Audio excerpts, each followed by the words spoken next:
सत श्री अकाल जी। दा खालस टीवी देखने वाले देश दुनिया के साडे सारे दर्शकों का बहुत बहुत स्वागत है। पंजाब दीयां खास खबरों के खास बुलेटिन दे नाल मैं हरशरण कौर। अज 20 मई है, दिन शुक्रवार है। खबरों के इस खास बुलेटिन दे विच तुहानूं दस्सांगे सारियां अहम ते ताज़ा खबरां। पंजाब के मुख्यमंत्री भगवंत सिंह मान के हुक्मां मुताबिक पंजाब च अज तो झोने की सीधी बिजाई शुरू हो रही है। सरकार ने जिलिਆਂ ਦੇ ਖੇਤੀਬਾੜੀ ਮਹਿਕਮਿਆਂ ਦੇ ਮੁਖੀਆਂ ਨੂੰ ਇਸ ਸੰਬੰਧੀ ਕਿਸਾਨਾਂ ਨੂੰ ਵੱਧ ਤੋਂ ਵੱਧ ਉਤਸ਼ਾਹਿਤ ਕਰਨ ਲਈ ਪਹਿਲਾਂ ਤੋਂ ਪ੍ਰੇਰਿਤ ਕਰਨ ਦੇ ਆਦੇਸ਼ ਦਿੱਤੇ ਹੋਏ ਸਨ ਤੇ ਪੰਜਾਬ ਦੇ ਵਿੱਚ ਇਹ ਪਹਿਲੀ ਵਾਰੀ ਹੈ ਕਿ ਝੋਨੇ ਦੀ ਸਿੱਧੀ ਬਿਜਾਈ ਲਈ ਇਸ ਵਾਰੀ ਬਾਗਬਾਨੀ ਵਿਭਾਗ ਤੇ ਭੂਮੀ ਰੱਖਿਆ ਵਿਭਾਗ ਦੇ ਅਧਿਕਾਰੀਆਂ ਤੇ ਕਰਮਚਾਰੀਆਂ ਨੂੰ ਖੇਤੀ ਵਿਭਾਗ ਨਾਲ ਜੁਟਣ ਦੀ ਵੱਖਰੇ ਤੌਰ ਤੇ ਹਦਾਇਤ ਕੀਤੀ ਗਈ ਹੈ। सरकार ने इस बारी सीधी बिजाई हेठ 12 लाख हैक्टेयर रकबा लियाउण दा टीचा मिथ्या है। दावा किया कि पिछले साल 6 लाख हैक्टेयर रकबे विच सीधी बिजाई हुई सी, जिस विच बठिंडा जिला, मुक्तसर ते फाजिलका सूबे दे विचों मोहरी सन। सरकार ने किसानां नूं उत्साहित करन वास्ते प्रति एकड़ 1500 रुपए की वित्ती मदद का ऐलान भी किया होया है। इस नूं हुण सरकार जांचेगी किवें कि किहड़े पिंड दे किन्ने किसानां ने झोने की सीधी बिजाई कीती है। इस दे लई टीमां तैनात कीतीआं जाणगीਆਂ ਜਾਂ ਫਿਰ ਕੋਈ ਹੋਰ ਸਿਸਟਮ ਹੋਵੇਗਾ ਤੇ ਕਿਸਾਨਾਂ ਨੂੰ ਇਹ ਮਦਦ ਕਿਵੇਂ ਤੇ ਕਦੋਂ ਮਿਲੇਗੀ, ਇਹ ਵੀ ਇੱਕ ਅਹਿਮ ਸਵਾਲ ਹੈ। ਇਸ ਬਾਰੇ ਸਰਕਾਰ ਨੂੰ ਜ਼ਰੂਰ ਸਪਸ਼ਟ ਕਰਨਾ ਚਾਹੀਦਾ ਹੈ। उत्तराखंड ਦੇ ਵਿੱਚ ਗੁਰਦੁਆਰਾ ਸ਼੍ਰੀ ਹੇਮਕੁੰਟ ਸਾਹਿਬ ਦੀ ਸਾਲਾਨਾ ਯਾਤਰਾ ਕੱਲ ਤੋਂ ਸ਼ੁਰੂ ਹੋ ਚੁੱਕੀ ਹੈ। ਹਾਲਾਂਕਿ ਸੰਗਤ ਵਾਸਤੇ 22 ਮਈ ਨੂੰ ਕਿਵਾੜ ਖੋਲੇ ਜਾਣਗੇ। ਸਿੱਖ ਸੰਗਤ ਦੇ ਪਹਿਲੇ ਜਥੇ ਨੂੰ ਰਿਸ਼ੀਕੇਸ਼ ਗੁਰੂ ਘਰ ਤੋਂ ਰਵਾਨਾ ਕੀਤਾ ਗਿਆ। ਇਸ ਮੌਕੇ ਉੱਤਰਾਖੰਡ ਦੇ ਮੁੱਖ ਮੰਤਰੀ ਪੁਸ਼ਕਰ ਸਿੰਘ ਧਾਮੀ ਖਾਸ ਤੌਰ ਤੇ ਪਹੁੰਚੇ ਹੋਏ ਸਨ, ਜਿਨ੍ਹਾਂ ਨੇ 5 ਪਿਆਰਿਆਂ ਨੂੰ ਸਨਮਾਨਿਤ ਵੀ ਕੀਤਾ। ਟਰੱਸਟ ਦੇ ਮੀਤ ਪ੍ਰਧਾਨ ਨਰਿੰਦਰਜੀਤ ਸਿੰਘ ਬਿੰਦਰਾ ਮੁਤਾਬਿਕ ਜਥਾ ਉੱਤਰਾਖੰਡ ਦੇ ਸ਼੍ਰੀਨਗਰ ਸ਼ਹਿਰ ਦੇ ਵਿੱਚ ਰਾਤ ਬਿਤਾਉਣ ਤੋਂ ਬਾਅਦ 20 ਮਈ ਨੂੰ ਗੁਰਦੁਆਰਾ ਗੋਬਿੰਦ ਘਾਟ ਪਹੁੰਚੇਗਾ, ਜਿੱਥੋਂ ਸ਼ਰਧਾਲੂ 21 ਮਈ ਨੂੰ 13 ਕਿਲੋਮੀਟਰ ਉਚਾਈ ਤੇ ਸਥਾਪਿਤ ਗੁਰਦੁਆਰਾ ਗੋਬਿੰਦ ਧਾਮ ਪਹੁੰਚਣਗੇ ਤੇ 22 ਮਈ ਨੂੰ 15000 ਫੁੱਟ ਦੀ ਉਚਾਈ ਤੇ ਸਥਾਪਿਤ ਗੁਰਦੁਆਰਾ ਸ਼੍ਰੀ ਹੇਮਕੁੰਟ ਸਾਹਿਬ ਪਹੁੰਚ ਕੇ ਦਰਸ਼ਨ ਕਰਨਗੇ। ਉੱਥੇ ਖਾਲਸਾਈ ਰਵਾਇਤ ਦੇ ਨਾਲ ਗੁਰਦੁਆਰਾ ਸਾਹਿਬ ਦੇ ਕਿਵਾੜ ਖੋਲੇ ਜਾਣਗੇ ਤੇ ਸ਼੍ਰੀ ਗੁਰੂ ਗ੍ਰੰਥ ਸਾਹਿਬ ਜੀ ਦਾ ਪ੍ਰਕਾਸ਼ ਕੀਤਾ ਜਾਵੇਗਾ। ਸੰਗਤ ਦੀ ਸਹੂਲਤ ਲਈ ਦੱਸ ਦਈਏ ਕਿ ਐਤਕੀ ਜਿਹਨੇ ਵੀ ਗੁਰਦੁਆਰਾ ਹੇਮਕੁੰਟ ਸਾਹਿਬ ਦੇ ਦਰਸ਼ਨ ਕਰਨ ਜਾਣਾ ਹੈ, ਉਹਨਾਂ ਨੂੰ ਪਹਿਲਾਂ ਰਜਿਸਟ੍ਰੇਸ਼ਨ ਕਰਵਾਉਣੀ ਪਵੇਗੀ। ਰਜਿਸਟ੍ਰੇਸ਼ਨ ਕਰਵਾਉਣੀ ਲਾਜ਼ਮੀ ਕੀਤੀ ਗਈ ਹੈ। ਤਾਂ ਖਾਲਸ ਟੀਵੀ ਤੇ ਅਸੀਂ 2-3 ਦਿਨ ਪਹਿਲਾਂ ਰਜਿਸਟ੍ਰੇਸ਼ਨ ਦੀ ਸਾਰੀ ਪ੍ਰਕਿਰਿਆ ਬਾਰੇ ਦੱਸਿਆ ਹੈ ਕਿ ਕਿਵੇਂ ਤੇ ਕਿੱਥੇ ਕਰਵਾਉਣੀ ਹੈ। ਕਾਂਗਰਸ ਪਾਰਟੀ ਨੂੰ ਕੱਲ ਪੰਜਾਬ ਦੇ ਵਿੱਚ 2 ਝਟਕੇ ਲੱਗੇ ਨੇ ਤੇ ਇਹ ਦੋਵੇਂ ਝਟਕੇ ਪੰਜਾਬ ਦੇ ਸਾਬਕਾ ਕਾਂਗਰਸ ਪ੍ਰਧਾਨਾਂ ਦੇ ਨਾਲ ਹੀ ਜੁੜੇ ਹੋਏ ਨੇ। ਨਵਜੋਤ ਸਿੰਘ ਸਿੱਧੂ ਨੂੰ 1988 ਦੇ ਮਾਮਲੇ ਵਿੱਚ 1 ਸਾਲ ਦੀ ਕੈਦ ਹੋਈ ਹੈ। ਦੂਸਰੇ ਪਾਸੇ ਸੁਨੀਲ ਜਾਖੜ ਕੱਲ ਬੀਜੇਪੀ ਦੀ ਬੇੜੀ ਵਿੱਚ ਜਾ ਕੇ ਬਹਿ ਗਏ ਨੇ। ਹਾਲਾਂਕਿ ਅਦਾਲਤ ਦੇ ਫੈਸਲੇ ਮੁਤਾਬਿਕ ਨਵਜੋਤ ਸਿੰਘ ਸਿੱਧੂ ਕੋਲ ਕੋਈ ਰਾਹ ਹੁਣ ਨਹੀਂ ਬਚਿਆ ਹੈ ਬਚਣ ਦਾ, ਜੇਲ੍ਹ ਕੱਟਣੀ ਹੀ ਪਵੇਗੀ। ਪਰ ਹਾਲੇ ਤੱਕ ਨਵਜੋਤ ਸਿੰਘ ਸਿੱਧੂ ਦੀ ਗ੍ਰਿਫਤਾਰੀ ਨਹੀਂ ਹੋਈ ਹੈ, ਨਾ ਹੀ ਸਿੱਧੂ ਨੇ ਸਰੈਂਡਰ ਕੀਤਾ ਹੈ। ਅੱਜ ਦੇ ਦਿਨ ਦੇਖਣਾ ਹੋਏਗਾ ਕਿ ਸਿੱਧੂ ਕੀ ਰੁਖ ਅਖਤਿਆਰ ਕਰਦੇ ਨੇ। ਸਿੱਧੂ ਨੂੰ ਸੁਣਾਈ ਗਈ ਸਜ਼ਾ ਤੋਂ ਬਾਅਦ ਸੋਸ਼ਲ ਮੀਡੀਆ ਤੇ ਵੱਖ-ਵੱਖ ਤਰੀਕੇ ਦੀ ਚਰਚਾ ਹੋ ਰਹੀ ਹੈ ਤੇ ਇਸ ਚਰਚਾ ਦਰਮਿਆਨ ਇੱਕ ਸੁਨੇਹਾ, ਇੱਕ ਮੈਸੇਜ ਜਾਂ ਕਹਦੇ ਕਿ ਇੱਕ ਕਮੈਂਟ ਹੈ ਜਿਹੜਾ ਉਹ ਬੜਾ ਹੀ ਚਰਚਿਤ ਹੋ ਰਿਹਾ ਹੈ। ਜਸਪ੍ਰੀਤ ਸਿੰਘ ਸਿੱਧੂ ਨਾਮ ਦੇ ਇੱਕ ਨੌਜਵਾਨ ਨੇ ਲਿਖਿਆ ਕਿ ਜੋ ਵਿਅਕਤੀ ਇਸ ਵਿੱਚ ਮਰਿਆ ਸੀ ਉਸ ਨਾਲ ਸਾਡੀ ਦੂਰ ਦੀ ਰਿਸ਼ਤੇਦਾਰੀ ਰਲਦੀ ਹੈ। ਅੱਧਾ ਪਟਿਆਲਾ ਜਾਣਦਾ ਹੈ ਕਿ ਉਸ 5 ਮਿੰਟ ਦੀ ਤੂੰ ਮੈਂ ਨੂੰ ਕਿਵੇਂ ਰੋਡ ਰੇਜ ਬਣਾ ਕੇ ਗੈਰ ਇਰਾਦਤਨ ਹੱਤਿਆ ਮੜਿਆ ਗਿਆ। ਅਦਾਲਤ ਨੇ ਵੀ ਇਸ ਨੂੰ ਕਤਲ ਦਾ ਮਾਮਲਾ ਤਾਂ ਨਹੀਂ ਮੰਨਿਆ, ਪਰ ਅਦਾਲਤ ਨੇ ਕਿਹਾ ਕਿ ਸਿੱਧੂ ਦੇ ਮੁੱਕਾ ਮਾਰਨ ਦੇ ਨਾਲ ਜੇ ਕੋਈ ਬੰਦਾ ਜ਼ਖਮੀ ਹੋ ਜਾਂਦਾ ਹੈ ਤਾਂ ਉਸ ਦੀ ਸਜ਼ਾ ਤਾਂ ਮਿਲਣੀ ਚਾਹੀਦੀ ਹੈ। ਇਹ ਵੀ ਚਰਚਾ ਚੱਲ ਰਹੀ ਹੈ ਕਿ ਜੇ ਸਟੇਟ ਨੂੰ ਲੱਗੇ ਕਿ ਕੋਈ ਬੰਦਾ ਪੰਜਾਬ ਦੇ ਭਲੇ ਦੀ ਗੱਲ ਕਰ ਰਿਹਾ ਹੈ ਤਾਂ ਉਸ ਦਾ ਟਿਕਾਣਾ ਜੇਲ੍ਹ ਹੀ ਹੁੰਦਾ ਹੈ, ਚਾਹੇ ਉਹ ਖਹਿਰਾ ਹੋਵੇ ਜਾਂ ਫਿਰ ਸਿੱਧੂ ਮਿੱਥ ਕੇ ਟੰਗ ਦਿੰਦੇ ਨੇ। ਇਸ ਤੋਂ ਪਹਿਲਾਂ ਸੁਖਪਾਲ ਖਹਿਰਾ ਵੀ ਨਸ਼ਾ ਤਸਕਰੀ ਦੇ ਮਾਮਲਿਆਂ ਦੇ ਵਿੱਚ ਉਲਝੇ ਹੋਏ ਨੇ, ਜਦਕਿ ਖਹਿਰਾ ਡਟ ਕੇ ਹਿੱਕ ਤਾਣ ਕੇ ਕਹਿੰਦੇ ਨੇ ਕਿ ਮੇਰਾ ਕਿਸੇ ਵੀ ਨਸ਼ਾ ਤਸਕਰ ਦੇ ਨਾਲ ਨਾ ਤਾਂ ਕੋਈ ਮੇਲ ਮਿਲਾਪ ਹੈ, ਨਾ ਹੀ ਮੇਰਾ ਨਸ਼ਿਆਂ ਦੇ ਨਾਲ ਕਿਸੇ ਵੀ ਤਰ੍ਹਾਂ ਦਾ ਸੰਬੰਧ ਹੈ। ਤੇ ਖਹਿਰਾ, ਸਿੱਧੂ ਤੇ ਭਗਵੰਤ ਮਾਨ ਵਰਗੇ ਕੁਝ ਅਜਿਹੇ ਲੀਡਰ ਨੇ ਜਿਨ੍ਹਾਂ ਤੇ ਪੰਜਾਬ ਦੇ ਲੋਕ ਵਿਸ਼ਵਾਸ ਕਰਦੇ ਨੇ, ਜਿਨ੍ਹਾਂ ਦੀ ਇਮਾਨਦਾਰੀ ਦੇ ਉੱਤੇ ਜ਼ਿਆਦਾਤਰ ਲੋਕਾਂ ਨੂੰ ਭਰੋਸਾ ਹੈ। ਹੁਣੇ ਤਾਜ਼ਾ ਜਾਣਕਾਰੀ ਮਿਲ ਰਹੀ ਹੈ ਕਿ ਨਵਜੋਤ ਸਿੰਘ ਸਿੱਧੂ ਅੱਜ ਸਵੇਰੇ 10 ਵਜੇ ਪਟਿਆਲਾ ਕੋਰਟ ਦੇ ਵਿੱਚ ਸਰੈਂਡਰ ਕਰਨਗੇ। ਆਪਣੇ ਸਮਰਥਕਾਂ ਦੇ ਨਾਲ ਸਿੱਧੂ ਪਟਿਆਲਾ ਕੋਰਟ ਦੇ ਵਿੱਚ ਪਹੁੰਚਣਗੇ ਤੇ ਜਿੱਥੋਂ ਕਾਨੂੰਨੀ ਪ੍ਰਕਿਰਿਆ ਦੇ ਮੁਤਾਬਿਕ ਨਵਜੋਤ ਸਿੰਘ ਸਿੱਧੂ ਨੂੰ ਗ੍ਰਿਫਤਾਰ ਕੀਤਾ ਜਾਏਗਾ ਤੇ ਜੇਲ੍ਹ ਭੇਜਿਆ ਜਾਏਗਾ। ਤੇ ਇਹ ਵੀ ਤੁਹਾਨੂੰ ਦੱਸ ਦਿੰਦੇ ਹਾਂ ਕਿ ਕੱਲ ਜਦੋਂ ਨਵਜੋਤ ਸਿੰਘ ਸਿੱਧੂ ਨੂੰ ਆਪਣੀ ਸਜ਼ਾ ਬਾਰੇ ਖਬਰ ਮਿਲੀ ਸੀ ਤਾਂ ਉਸ ਵਕਤ ਨਵਜੋਤ ਸਿੰਘ ਸਿੱਧੂ ਪਟਿਆਲਾ ਦੇ ਵਿੱਚ ਹਾਥੀ ਤੇ ਸਵਾਰ ਹੋ ਕੇ ਮਹਿੰਗਾਈ ਦੇ ਖਿਲਾਫ ਪ੍ਰਦਰਸ਼ਨ ਕਰ ਰਹੇ ਸੀ। ਹਾਥੀ ਦੇ ਸਰੀਰ ਉੱਤੇ ਮਹਿੰਗਾਈ ਸੰਬੰਧੀ ਹਕੂਮਤ ਵਿਰੋਧੀ ਨਾਅਰੇ ਲਿਖੇ ਹੋਏ ਸੀ। ਮਹਿੰਗਾਈ ਤੇ ਚੋਟ ਕਰਦਿਆਂ ਕੁਝ ਵਰਕਰਾਂ ਨੇ ਜਿੱਥੇ ਗੈਸ ਸਿਲੰਡਰ ਸਿਰਾਂ ਤੇ ਚੁੱਕੇ ਹੋਏ ਸੀ, ਉੱਥੇ ਹੀ ਪੈਟਰੋਲ ਦੀਆਂ ਕੀਮਤਾਂ 'ਚ ਵਾਧੇ ਤਹਿਤ ਕੁਝ ਵਰਕਰ ਸਕੂਟਰ ਤੇ ਮੋਟਰਸਾਈਕਲਾਂ ਵੀ ਰੋੜ ਕੇ ਲਿਜਾ ਰਹੇ ਸੀ। ਤੇ ਜਦੋਂ ਸਜ਼ਾ ਦੀ ਖਬਰ ਮਿਲੀ ਉਸ ਤੋਂ ਬਾਅਦ ਪ੍ਰੋਟੈਸਟ ਮੁਕਾ ਕੇ ਨਵਜੋਤ ਸਿੰਘ ਸਿੱਧੂ ਆਪਣੇ ਘਰ ਪਹੁੰਚ ਕੇ ਪਟਿਆਲਾ ਦੀ ਯਾਦਵਿੰਦਰਾ ਕਲੋਨੀ ਦੇ ਵਿੱਚ ਸਿੱਧੂ ਦੇ ਘਰ ਵਿੱਚ ਫੈਸਲੇ ਤੋਂ ਬਾਅਦ ਸੁੰਨ ਪਸਰੀ ਰਹੀ। ਹਾਲਾਂਕਿ ਇੱਕਾ ਦੁੱਕਾ ਲੀਡਰ ਉਹਨਾਂ ਨੂੰ ਮਿਲਣ ਵੀ ਆਏ ਪਰ ਕੋਈ ਵੱਡਾ ਚਿਹਰਾ ਨਹੀਂ ਪਹੁੰਚਿਆ। ਹਾਲਾਂਕਿ ਇਹ ਵੀ ਪਤਾ ਲੱਗਿਆ ਕਿ ਰਾਤ ਤੱਕ ਸਿੱਧੂ ਦੇ ਪਰਿਵਾਰਕ ਮੈਂਬਰ ਵੀ ਇਕੱਠੇ ਹੋ ਗਏ। ਮੁੱਖ ਮੰਤਰੀ ਭਗਵੰਤ ਸਿੰਘ ਮਾਨ ਨੇ ਕੱਲ ਦੇਸ਼ ਦੇ ਗ੍ਰਹਿ ਮੰਤਰੀ ਅਮਿਤ ਸ਼ਾਹ ਦੇ ਨਾਲ ਗੱਲਬਾਤ ਕੀਤੀ ਅਤੇ ਪੰਜਾਬ ਦੇ ਵਿੱਚ ਕਿਸਾਨੀ ਅਤੇ ਸੁਰੱਖਿਆ ਦੇ ਮੁੱਦਿਆਂ ਤੇ ਵਿਚਾਰ ਕੀਤੀ, ਜਿਸ ਤੇ ਵਿਰੋਧੀਆਂ ਨੇ ਕਾਫੀ ਤੰਜ ਕੱਸੇ। ਮੁੱਖ ਮੰਤਰੀ ਭਗਵੰਤ ਮਾਨ ਨੇ ਕੱਲ ਨਵੀਂ ਆਬਕਾਰੀ ਨੀਤੀ ਨੂੰ ਲੈ ਕੇ ਆਬਕਾਰੀ ਵਿਭਾਗ ਦੇ ਅਧਿਕਾਰੀਆਂ ਨਾਲ ਵੀ ਮੀਟਿੰਗ ਕੀਤੀ। ਇਸ ਵਿੱਚ ਵਿੱਤ ਮੰਤਰੀ ਹਰਪਾਲ ਸਿੰਘ ਚੀਮਾ ਤੇ ਰਾਜ ਸਭਾ ਮੈਂਬਰ ਰਾਘਵ ਚੱਡਾ ਵੀ ਮੌਜੂਦ ਸਨ। ਇਸ ਮੀਟਿੰਗ ਦੇ ਵਿੱਚ ਜੁਲਾਈ ਮਹੀਨੇ ਤੋਂ ਲਾਗੂ ਹੋਣ ਵਾਲੀ ਨਵੀਂ ਆਬਕਾਰੀ ਨੀਤੀ ਨੂੰ ਲਾਗੂ ਕਰਨ ਬਾਰੇ ਵਿਚਾਰਾਂ ਕੀਤੀਆਂ ਗਈਆਂ ਤੇ ਪੰਜਾਬ ਸਰਕਾਰ ਨਵੀਂ ਆਬਕਾਰੀ ਨੀਤੀ ਦੇ ਰਾਹੀਂ ਪੰਜਾਬ ਦੇ ਖਜ਼ਾਨੇ ਨੂੰ ਭਰਨ ਦੀ ਵਿਉਂਤਬੰਦੀ ਕਰਨ ਲੱਗੀ ਹੈ। ਜਾਣਕਾਰੀ ਮਿਲ ਰਹੀ ਹੈ ਕਿ ਪੰਜਾਬ ਸਰਕਾਰ ਦਿੱਲੀ ਦੀ ਤਰਜ਼ ਤੇ ਆਬਕਾਰੀ ਨੀਤੀ ਲਾਗੂ ਕਰ ਸਕਦੀ ਹੈ। ਸ਼ਰਾਬ ਨੂੰ MRP ਤੇ ਵੇਚਣ ਦੇ ਲਈ ਰਣਨੀਤੀ ਤਿਆਰ ਕੀਤੀ ਜਾ ਰਹੀ ਹੈ। ਹਾਲਾਂਕਿ ਪਹਿਲਾਂ ਵੀ ਸ਼ਰਾਬ ਦੀਆਂ ਬੋਤਲਾਂ ਤੇ MRP ਲੱਗਿਆ ਹੁੰਦਾ, ਪਰ ਸ਼ਰਾਬ ਨੂੰ MRP ਤੋਂ ਮਹਿੰਗੇ ਭਾਅ ਤੇ ਵੇਚਿਆ ਜਾਂਦਾ ਹੈ। ਪਿਛਲੇ ਸਾਲ ਕਾਂਗਰਸ ਸਰਕਾਰ ਨੇ ਦਾਰੂ ਦੇ ਕਾਰੋਬਾਰ ਤੋਂ 7000 ਰੁਪਏ ਦਾ ਮਾਲੀਆ ਕਮਾਉਣ ਦਾ ਟੀਚਾ ਰੱਖਿਆ ਸੀ, ਜਦਕਿ ਆਮ ਆਦਮੀ ਪਾਰਟੀ ਦੀ ਸਰਕਾਰ ਇਸ ਨੂੰ 8000 ਕਰੋੜ ਰੁਪਏ ਸਾਲਾਨਾ ਤੱਕ ਪਹੁੰਚਾਉਣ ਤੇ ਵਿਚਾਰ ਕਰ ਰਹੀ ਹੈ। ਸੋ ਖਬਰ ਭਾਵੇਂ ਤੁਹਾਨੂੰ ਦੱਸ ਰਹੇ ਹਾਂ, ਪਰ ਬੜੀ ਹੈਰਾਨੀ ਦੀ ਗੱਲ ਹੈ ਕਿ ਦਾਰੂ ਪੀਣ ਦੀਆਂ ਬੋਤਲਾਂ ਤੇ ਵੀ ਲਿਖਿਆ ਹੁੰਦਾ ਹੈ ਕਿ ਸਿਹਤ ਲਈ ਹਾਨੀਕਾਰਕ ਹੈ। ਸਰਕਾਰਾਂ ਵੀ ਕਹਿੰਦੀਆਂ ਨੇ ਨਸ਼ੇ ਤੋਂ ਦੂਰ ਰਹੋ, ਪਰ ਪੀਣ ਵਾਲੇ ਕਹਿੰਦੇ ਨੇ ਕਿ ਇਹ ਨਸ਼ਾ ਨਹੀਂ ਹੈ ਤੇ ਸਰਕਾਰ ਵੀ ਦਾਰੂ ਨੂੰ ਵੇਚਣ ਦੇ ਲਈ ਆਬਕਾਰੀ ਨੀਤੀਆਂ ਬਣਾਉਂਦੀ ਹੈ। ਬੰਦੀ ਸਿੰਘਾਂ ਦੀ ਰਿਹਾਈ ਲਈ ਬਣਾਈ ਗਈ ਸਾਂਝੀ ਕਮੇਟੀ ਦੇ ਵੱਲੋਂ ਕੱਲ ਪਲੇਠੀ ਮੀਟਿੰਗ ਕੀਤੀ ਗਈ ਤੇ ਇਸ ਮੀਟਿੰਗ ਦੇ ਵਿੱਚ ਕੁਝ ਫੈਸਲੇ ਲਏ ਗਏ ਨੇ। ਇੱਕ ਤਾਂ ਬੰਦੀ ਸਿੰਘਾਂ ਦੇ ਬਾਰੇ ਜਾਣਕਾਰੀ ਇਕੱਠੀ ਕੀਤੀ ਜਾਏਗੀ, ਦੂਸਰਾ ਪ੍ਰਧਾਨ ਮੰਤਰੀ ਤੇ ਗ੍ਰਹਿ ਮੰਤਰੀ ਨਾਲ ਇੱਕ ਕਮੇਟੀ ਦੇ ਮੈਂਬਰ ਮੁਲਾਕਾਤ ਕਰਨਗੇ ਤੇ ਇਸ ਕਮੇਟੀ ਦੇ ਵਿੱਚ ਅਹਿਮ ਗੱਲ ਨਿਕਲ ਕੇ ਸਾਹਮਣੇ ਆਈ ਹੈ ਕਿ 11 ਮੈਂਬਰੀ ਸਾਂਝੀ ਕਮੇਟੀ ਦੇ ਵਿੱਚ ਸ਼ਾਮਿਲ ਹਰਿਆਣਾ ਪ੍ਰਬੰਧਕ ਕਮੇਟੀ ਦੇ ਪ੍ਰਧਾਨ ਬਲਜੀਤ ਸਿੰਘ ਦਾਦੂਵਾਲ ਨੇ ਇਸ ਕਮੇਟੀ ਚੋਂ ਸੁਖਬੀਰ ਸਿੰਘ ਬਾਦਲ ਨੂੰ ਕੱਢਣ ਦੀ ਮੰਗ ਕੀਤੀ ਹੈ। ਦਾਦੂਵਾਲ ਨੇ ਬਾਕਾਇਦਾ SGPC ਪ੍ਰਧਾਨ ਨੂੰ ਇੱਕ ਚਿੱਠੀ ਲਿਖੀ ਹੈ। 2 ਪੰਨਿਆਂ ਦੀ ਚਿੱਠੀ ਦੇ ਵਿੱਚ ਦੱਸਿਆ ਗਿਆ ਹੈ ਕਿ ਉਹ ਸੁਖਬੀਰ ਬਾਦਲ ਨੂੰ ਕਮੇਟੀ 'ਚ ਕਿਉਂ ਨਹੀਂ ਦੇਖਣਾ ਚਾਹੁੰਦੇ। ਉਹਨਾਂ ਨੇ ਉਹਨਾਂ ਸਾਰੀਆਂ ਗੱਲਾਂ ਦਾ ਜ਼ਿਕਰ ਕੀਤਾ ਹੈ ਜਿਹੜੀਆਂ ਬੇਅਦਬੀ ਕਾਂਡ, ਡੇਰਾ ਸਿਰਸਾ ਮੁਖੀ ਨੂੰ ਸ਼੍ਰੀ ਅਕਾਲ ਤਖਤ ਸਾਹਿਬ ਤੋਂ ਮਾਫੀ ਦਿਵਾਉਣ ਸਮੇਤ ਹੋਰ ਕਈ ਗੱਲਾਂ ਦੀ ਚਰਚਾ ਕੀਤੀ ਗਈ ਹੈ ਜਾਂ ਫਿਰ ਕਈ ਕਾਰਨ ਦੱਸੇ ਗਏ ਨੇ। ਉਹਨਾਂ ਇਹ ਵੀ ਲਿਖਿਆ ਕਿ ਜਦੋਂ ਅਕਾਲੀ ਸਰਕਾਰ ਹੁੰਦੀ ਸੀ ਉਦੋਂ ਤਾਂ ਬਾਦਲ ਪਰਿਵਾਰ ਨੇ ਬੰਦੀ ਸਿੰਘਾਂ ਦੀ ਰਿਹਾਈ ਲਈ ਕੁਝ ਨਹੀਂ ਕੀਤਾ। ਨਾਲ ਹੀ ਉਹਨਾਂ ਚਿੱਠੀ ਦੇ ਵਿੱਚ ਲਾਪਤਾ ਹੋਏ ਪਾਵਨ ਸਰੂਪਾਂ ਦਾ ਜ਼ਿਕਰ ਵੀ ਕੀਤਾ। ਅਖੀਰ ਤੇ ਉਹਨਾਂ ਨੇ ਲਿਖਿਆ ਕਿ ਮੈਨੂੰ ਪੂਰੀ ਆਸ ਹੈ ਤੁਸੀਂ ਮੇਰੀ ਅਪੀਲ ਤੇ ਜ਼ਰੂਰ ਤਵੱਜੋ ਦਿਓਗੇ ਅਤੇ ਮੈਂ ਵੀ ਬੰਦੀ ਸਿੰਘਾਂ ਦੀ ਰਿਹਾਈ ਦੇ ਲਈ ਆਪਣਾ ਫਰਜ਼ ਸਮਝਦੇ ਹੋਏ ਜਥੇਬੰਦੀ ਦੇ ਵੱਲੋਂ ਪੂਰਾ ਸਹਿਯੋਗ ਕਰਾਂਗਾ ਤੇ ਮੈਨੂੰ ਆਸ ਹੈ ਕਿ ਵਾਹਿਗੁਰੂ ਦੀ ਕਿਰਪਾ ਸਦਕਾ ਤੇ ਸੰਗਤਾਂ ਦੇ ਸਹਿਯੋਗ ਸਦਕਾ ਇਸ ਮਿਸ਼ਨ ਦੇ ਵਿੱਚ ਆਪਾਂ ਕਾਮਯਾਬ ਹੋਵਾਂਗੇ।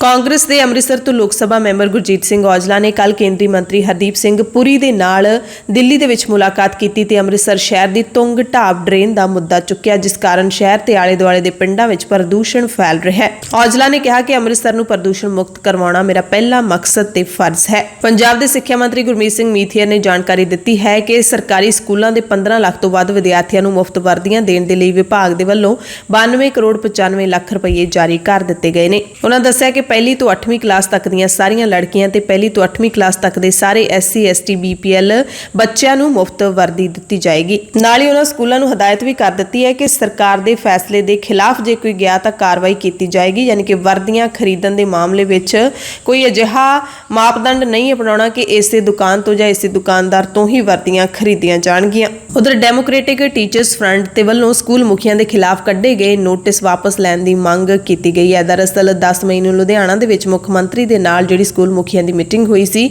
ਉਸ ਦੌਰਾਨ ਭੋਜਨ ਨੂੰ ਲੈ ਕੇ ਜਿਹੜੀ ਅਫਰਾ ਤਫਰੀ ਮਚੀ ਸੀ, ਉਸ ਤੋਂ ਬਾਅਦ ਸਰਕਾਰ ਨੇ ਜਿਹੜੇ ਅਫਰਾ ਤਫਰੀ ਮਚਾਉਣ ਵਾਲੇ ਵੀਡੀਓ ਦੇ ਵਿੱਚ ਦੇਖਣ ਵਾਲੇ ਮੁੱਖ ਅਧਿਆਪਕ ਨੇ ਉਹਨਾਂ ਨੂੰ ਤਲਬ ਕੀਤਾ ਗਿਆ ਹੈ। 22 ਤਰੀਕ ਨੂੰ ਤਲਬ ਕੀਤਾ ਗਿਆ ਹੈ ਤੇ ਸਰਕਾਰ ਦੀ ਇਸ ਕਾਰਵਾਈ ਦੀ DTF ਨੇ ਵਿਰੋਧਤਾ ਕੀਤੀ ਹੈ। ਉਹਨਾਂ ਕਿਹਾ ਕਿ ਸਕੂਲ ਮੁਖੀਆਂ ਨੂੰ ਨਿਸ਼ਾਨੇ ਤੇ ਲੈਣਾ ਮੰਦਭਾਗਾ ਹੈ। ਉਹਨਾਂ ਦੋਸ਼ ਲਾਇਆ ਕਿ ਬਦ ਇੰਤਜ਼ਾਮੀ ਲਈ ਪ੍ਰੋਗਰਾਮ ਦੇ ਪ੍ਰਬੰਧਕ ਜ਼ਿੰਮੇਦਾਰ ਸਨ। ਕਹਿੰਦੇ ਮੀਟਿੰਗ 'ਚ ਪਹੁੰਚਣ ਲਈ ਵੱਡੀ ਗਿਣਤੀ ਸਕੂਲ ਮੁਖੀ ਸਵੇਰੇ 5 ਵਜੇ ਦੇ ਘਰੋਂ ਤੁਰੇ ਹੋਏ ਸੀ। ਇਸ ਦੇ ਬਾਵਜੂਦ ਨਾ ਹੀ ਤਾਂ ਇੰਨੀ ਗਰਮੀ ਦੇ ਵਿੱਚ ਪਾਣੀ ਦਾ ਕੋਈ ਪ੍ਰਬੰਧ ਸੀ ਹਾਲ ਦੇ ਵਿੱਚ, ਨਾ ਹੀ ਹਾਜ਼ਰ ਸਕੂਲ ਮੁਖੀਆਂ ਦੀ ਗਿਣਤੀ ਮੁਤਾਬਿਕ ਢੁਕਵੇਂ ਖਾਣੇ ਦਾ ਪ੍ਰਬੰਧ ਕੀਤਾ ਗਿਆ। ਇਸ ਕਰਕੇ ਅਫਰਾ ਤਫਰੀ ਮਚੀ।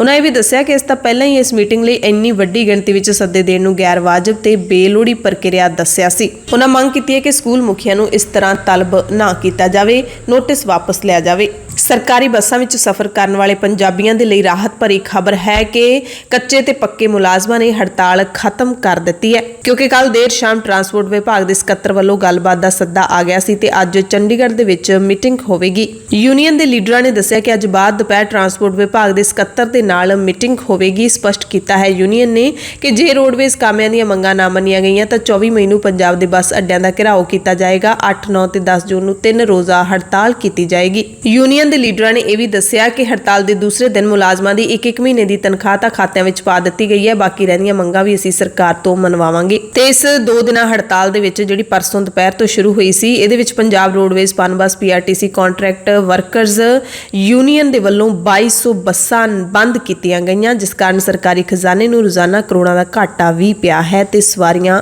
ਅੱਡ ਖੱਜਲ ਖੁਆਰ ਹੋਈਆਂ ਨੇ।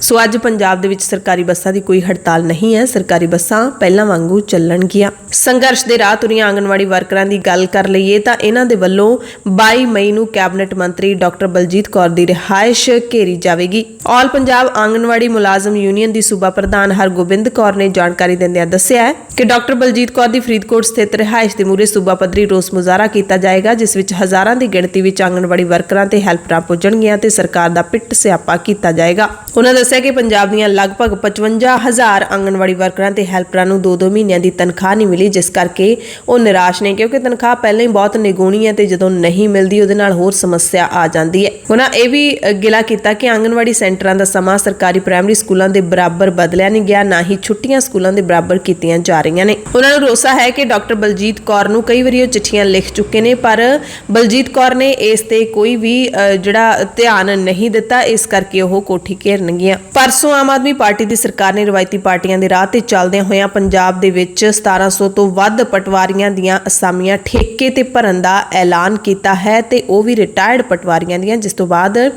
ਨੌਜਵਾਨਾਂ ਨੂੰ ਜ਼ਰੂਰ ਝਟਕਾ ਲੱਗਿਆ ਹੈ ਜਿਹੜੇ ਪਟਵਾਰੀਆਂ ਦਾ ਪੇਪਰ ਵੀ ਦੇ ਚੁੱਕੇ ਨੇ। ਇਹ ਹਾਲੇ ਆਪਣੇ ਨਿਯੁਕਤੀ ਪੱਤਰ ਦੀ ਰਾਹ ਉਡੀਕ ਰਹੇ ਸੀ ਕਿ ਇਹਨਾਂ ਨੂੰ ਇਹ ਝਟਕਾ ਦੇਣ ਵਾਲੀ ਖਬਰ ਮਿਲੀ ਹੈ, ਜਿਸ ਤੋਂ ਬਾਅਦ ਨੌਜਵਾਨਾਂ ਨੇ ਚੰਡੀਗੜ੍ਹ ਦੇ ਵਿੱਚ ਪੰਜਾਬ ਦੇ ਕੈਬਨਿਟ ਮੰਤਰੀ ਬ੍ਰਹਮ ਸ਼ੰਕਰ ਜਿੰਪਾ ਦੇ ਨਾਲ ਮੁਲਾਕਾਤ ਕੀਤੀ। ਉਹਨਾਂ ਦੱਸਿਆ ਕਿ ਪਟਵਾਰੀਆਂ ਦੀ ਅਸਾਮੀ ਲਈ ਪੇਪਰ ਪਾਸ ਕਰਨ ਵਾਲੇ ਸੂਬੇ ਦੇ 1090 ਨੌਜਵਾਨਾਂ ਦੀ ਭਰਤੀ ਸੰਬੰਧੀ ਸਾਰੀ ਪ੍ਰਕਿਰਿਆ ਮੁਕੰਮਲ ਹੋ ਚੁੱਕੀ ਹੈ, ਪਰ ਹਾਲੇ ਤੱਕ ਉਹਨਾਂ ਨੂੰ ਨਿਯੁਕਤੀ ਪੱਤਰ ਨਹੀਂ ਦਿੱਤੇ ਗਏ। ਮੰਤਰੀ ਨੇ ਭਰੋਸਾ ਦਿੱਤਾ ਕਿ 28 ਮਈ ਨੂੰ ਪੇਪਰ ਪਾਸ ਕਰਨ ਵਾਲੇ 1090 ਨੌਜਵਾਨਾਂ ਨੂੰ ਨਿਯੁਕਤੀ ਪੱਤਰ ਜਾਰੀ ਕਰ ਦਿੱਤੇ ਜਾਣਗੇ। ਉਧਰ ਪੰਚਾਇਤ ਮੰਤਰੀ ਨੇ ਨਵਾਂ ਕਦਮ ਚੁੱਕਿਆ ਹੈ। ਕੁਲਦੀਪ ਸਿੰਘ ਧਾਲੀਵਾਲ ਨੇ ਸੂਬੇ ਦੇ ਵਿੱਚ ਮਗਨਰੇਗਾ ਸਕੀਮ ਦੇ ਅਧੀਨ ਕੀਤੀਆਂ ਜਾਣ ਵਾਲੀਆਂ ਹਰ ਤਰ੍ਹਾਂ ਦੀਆਂ ਭਰਤੀਆਂ ਤੇ ਰੋਕ ਲਾ ਦਿੱਤੀ ਹੈ।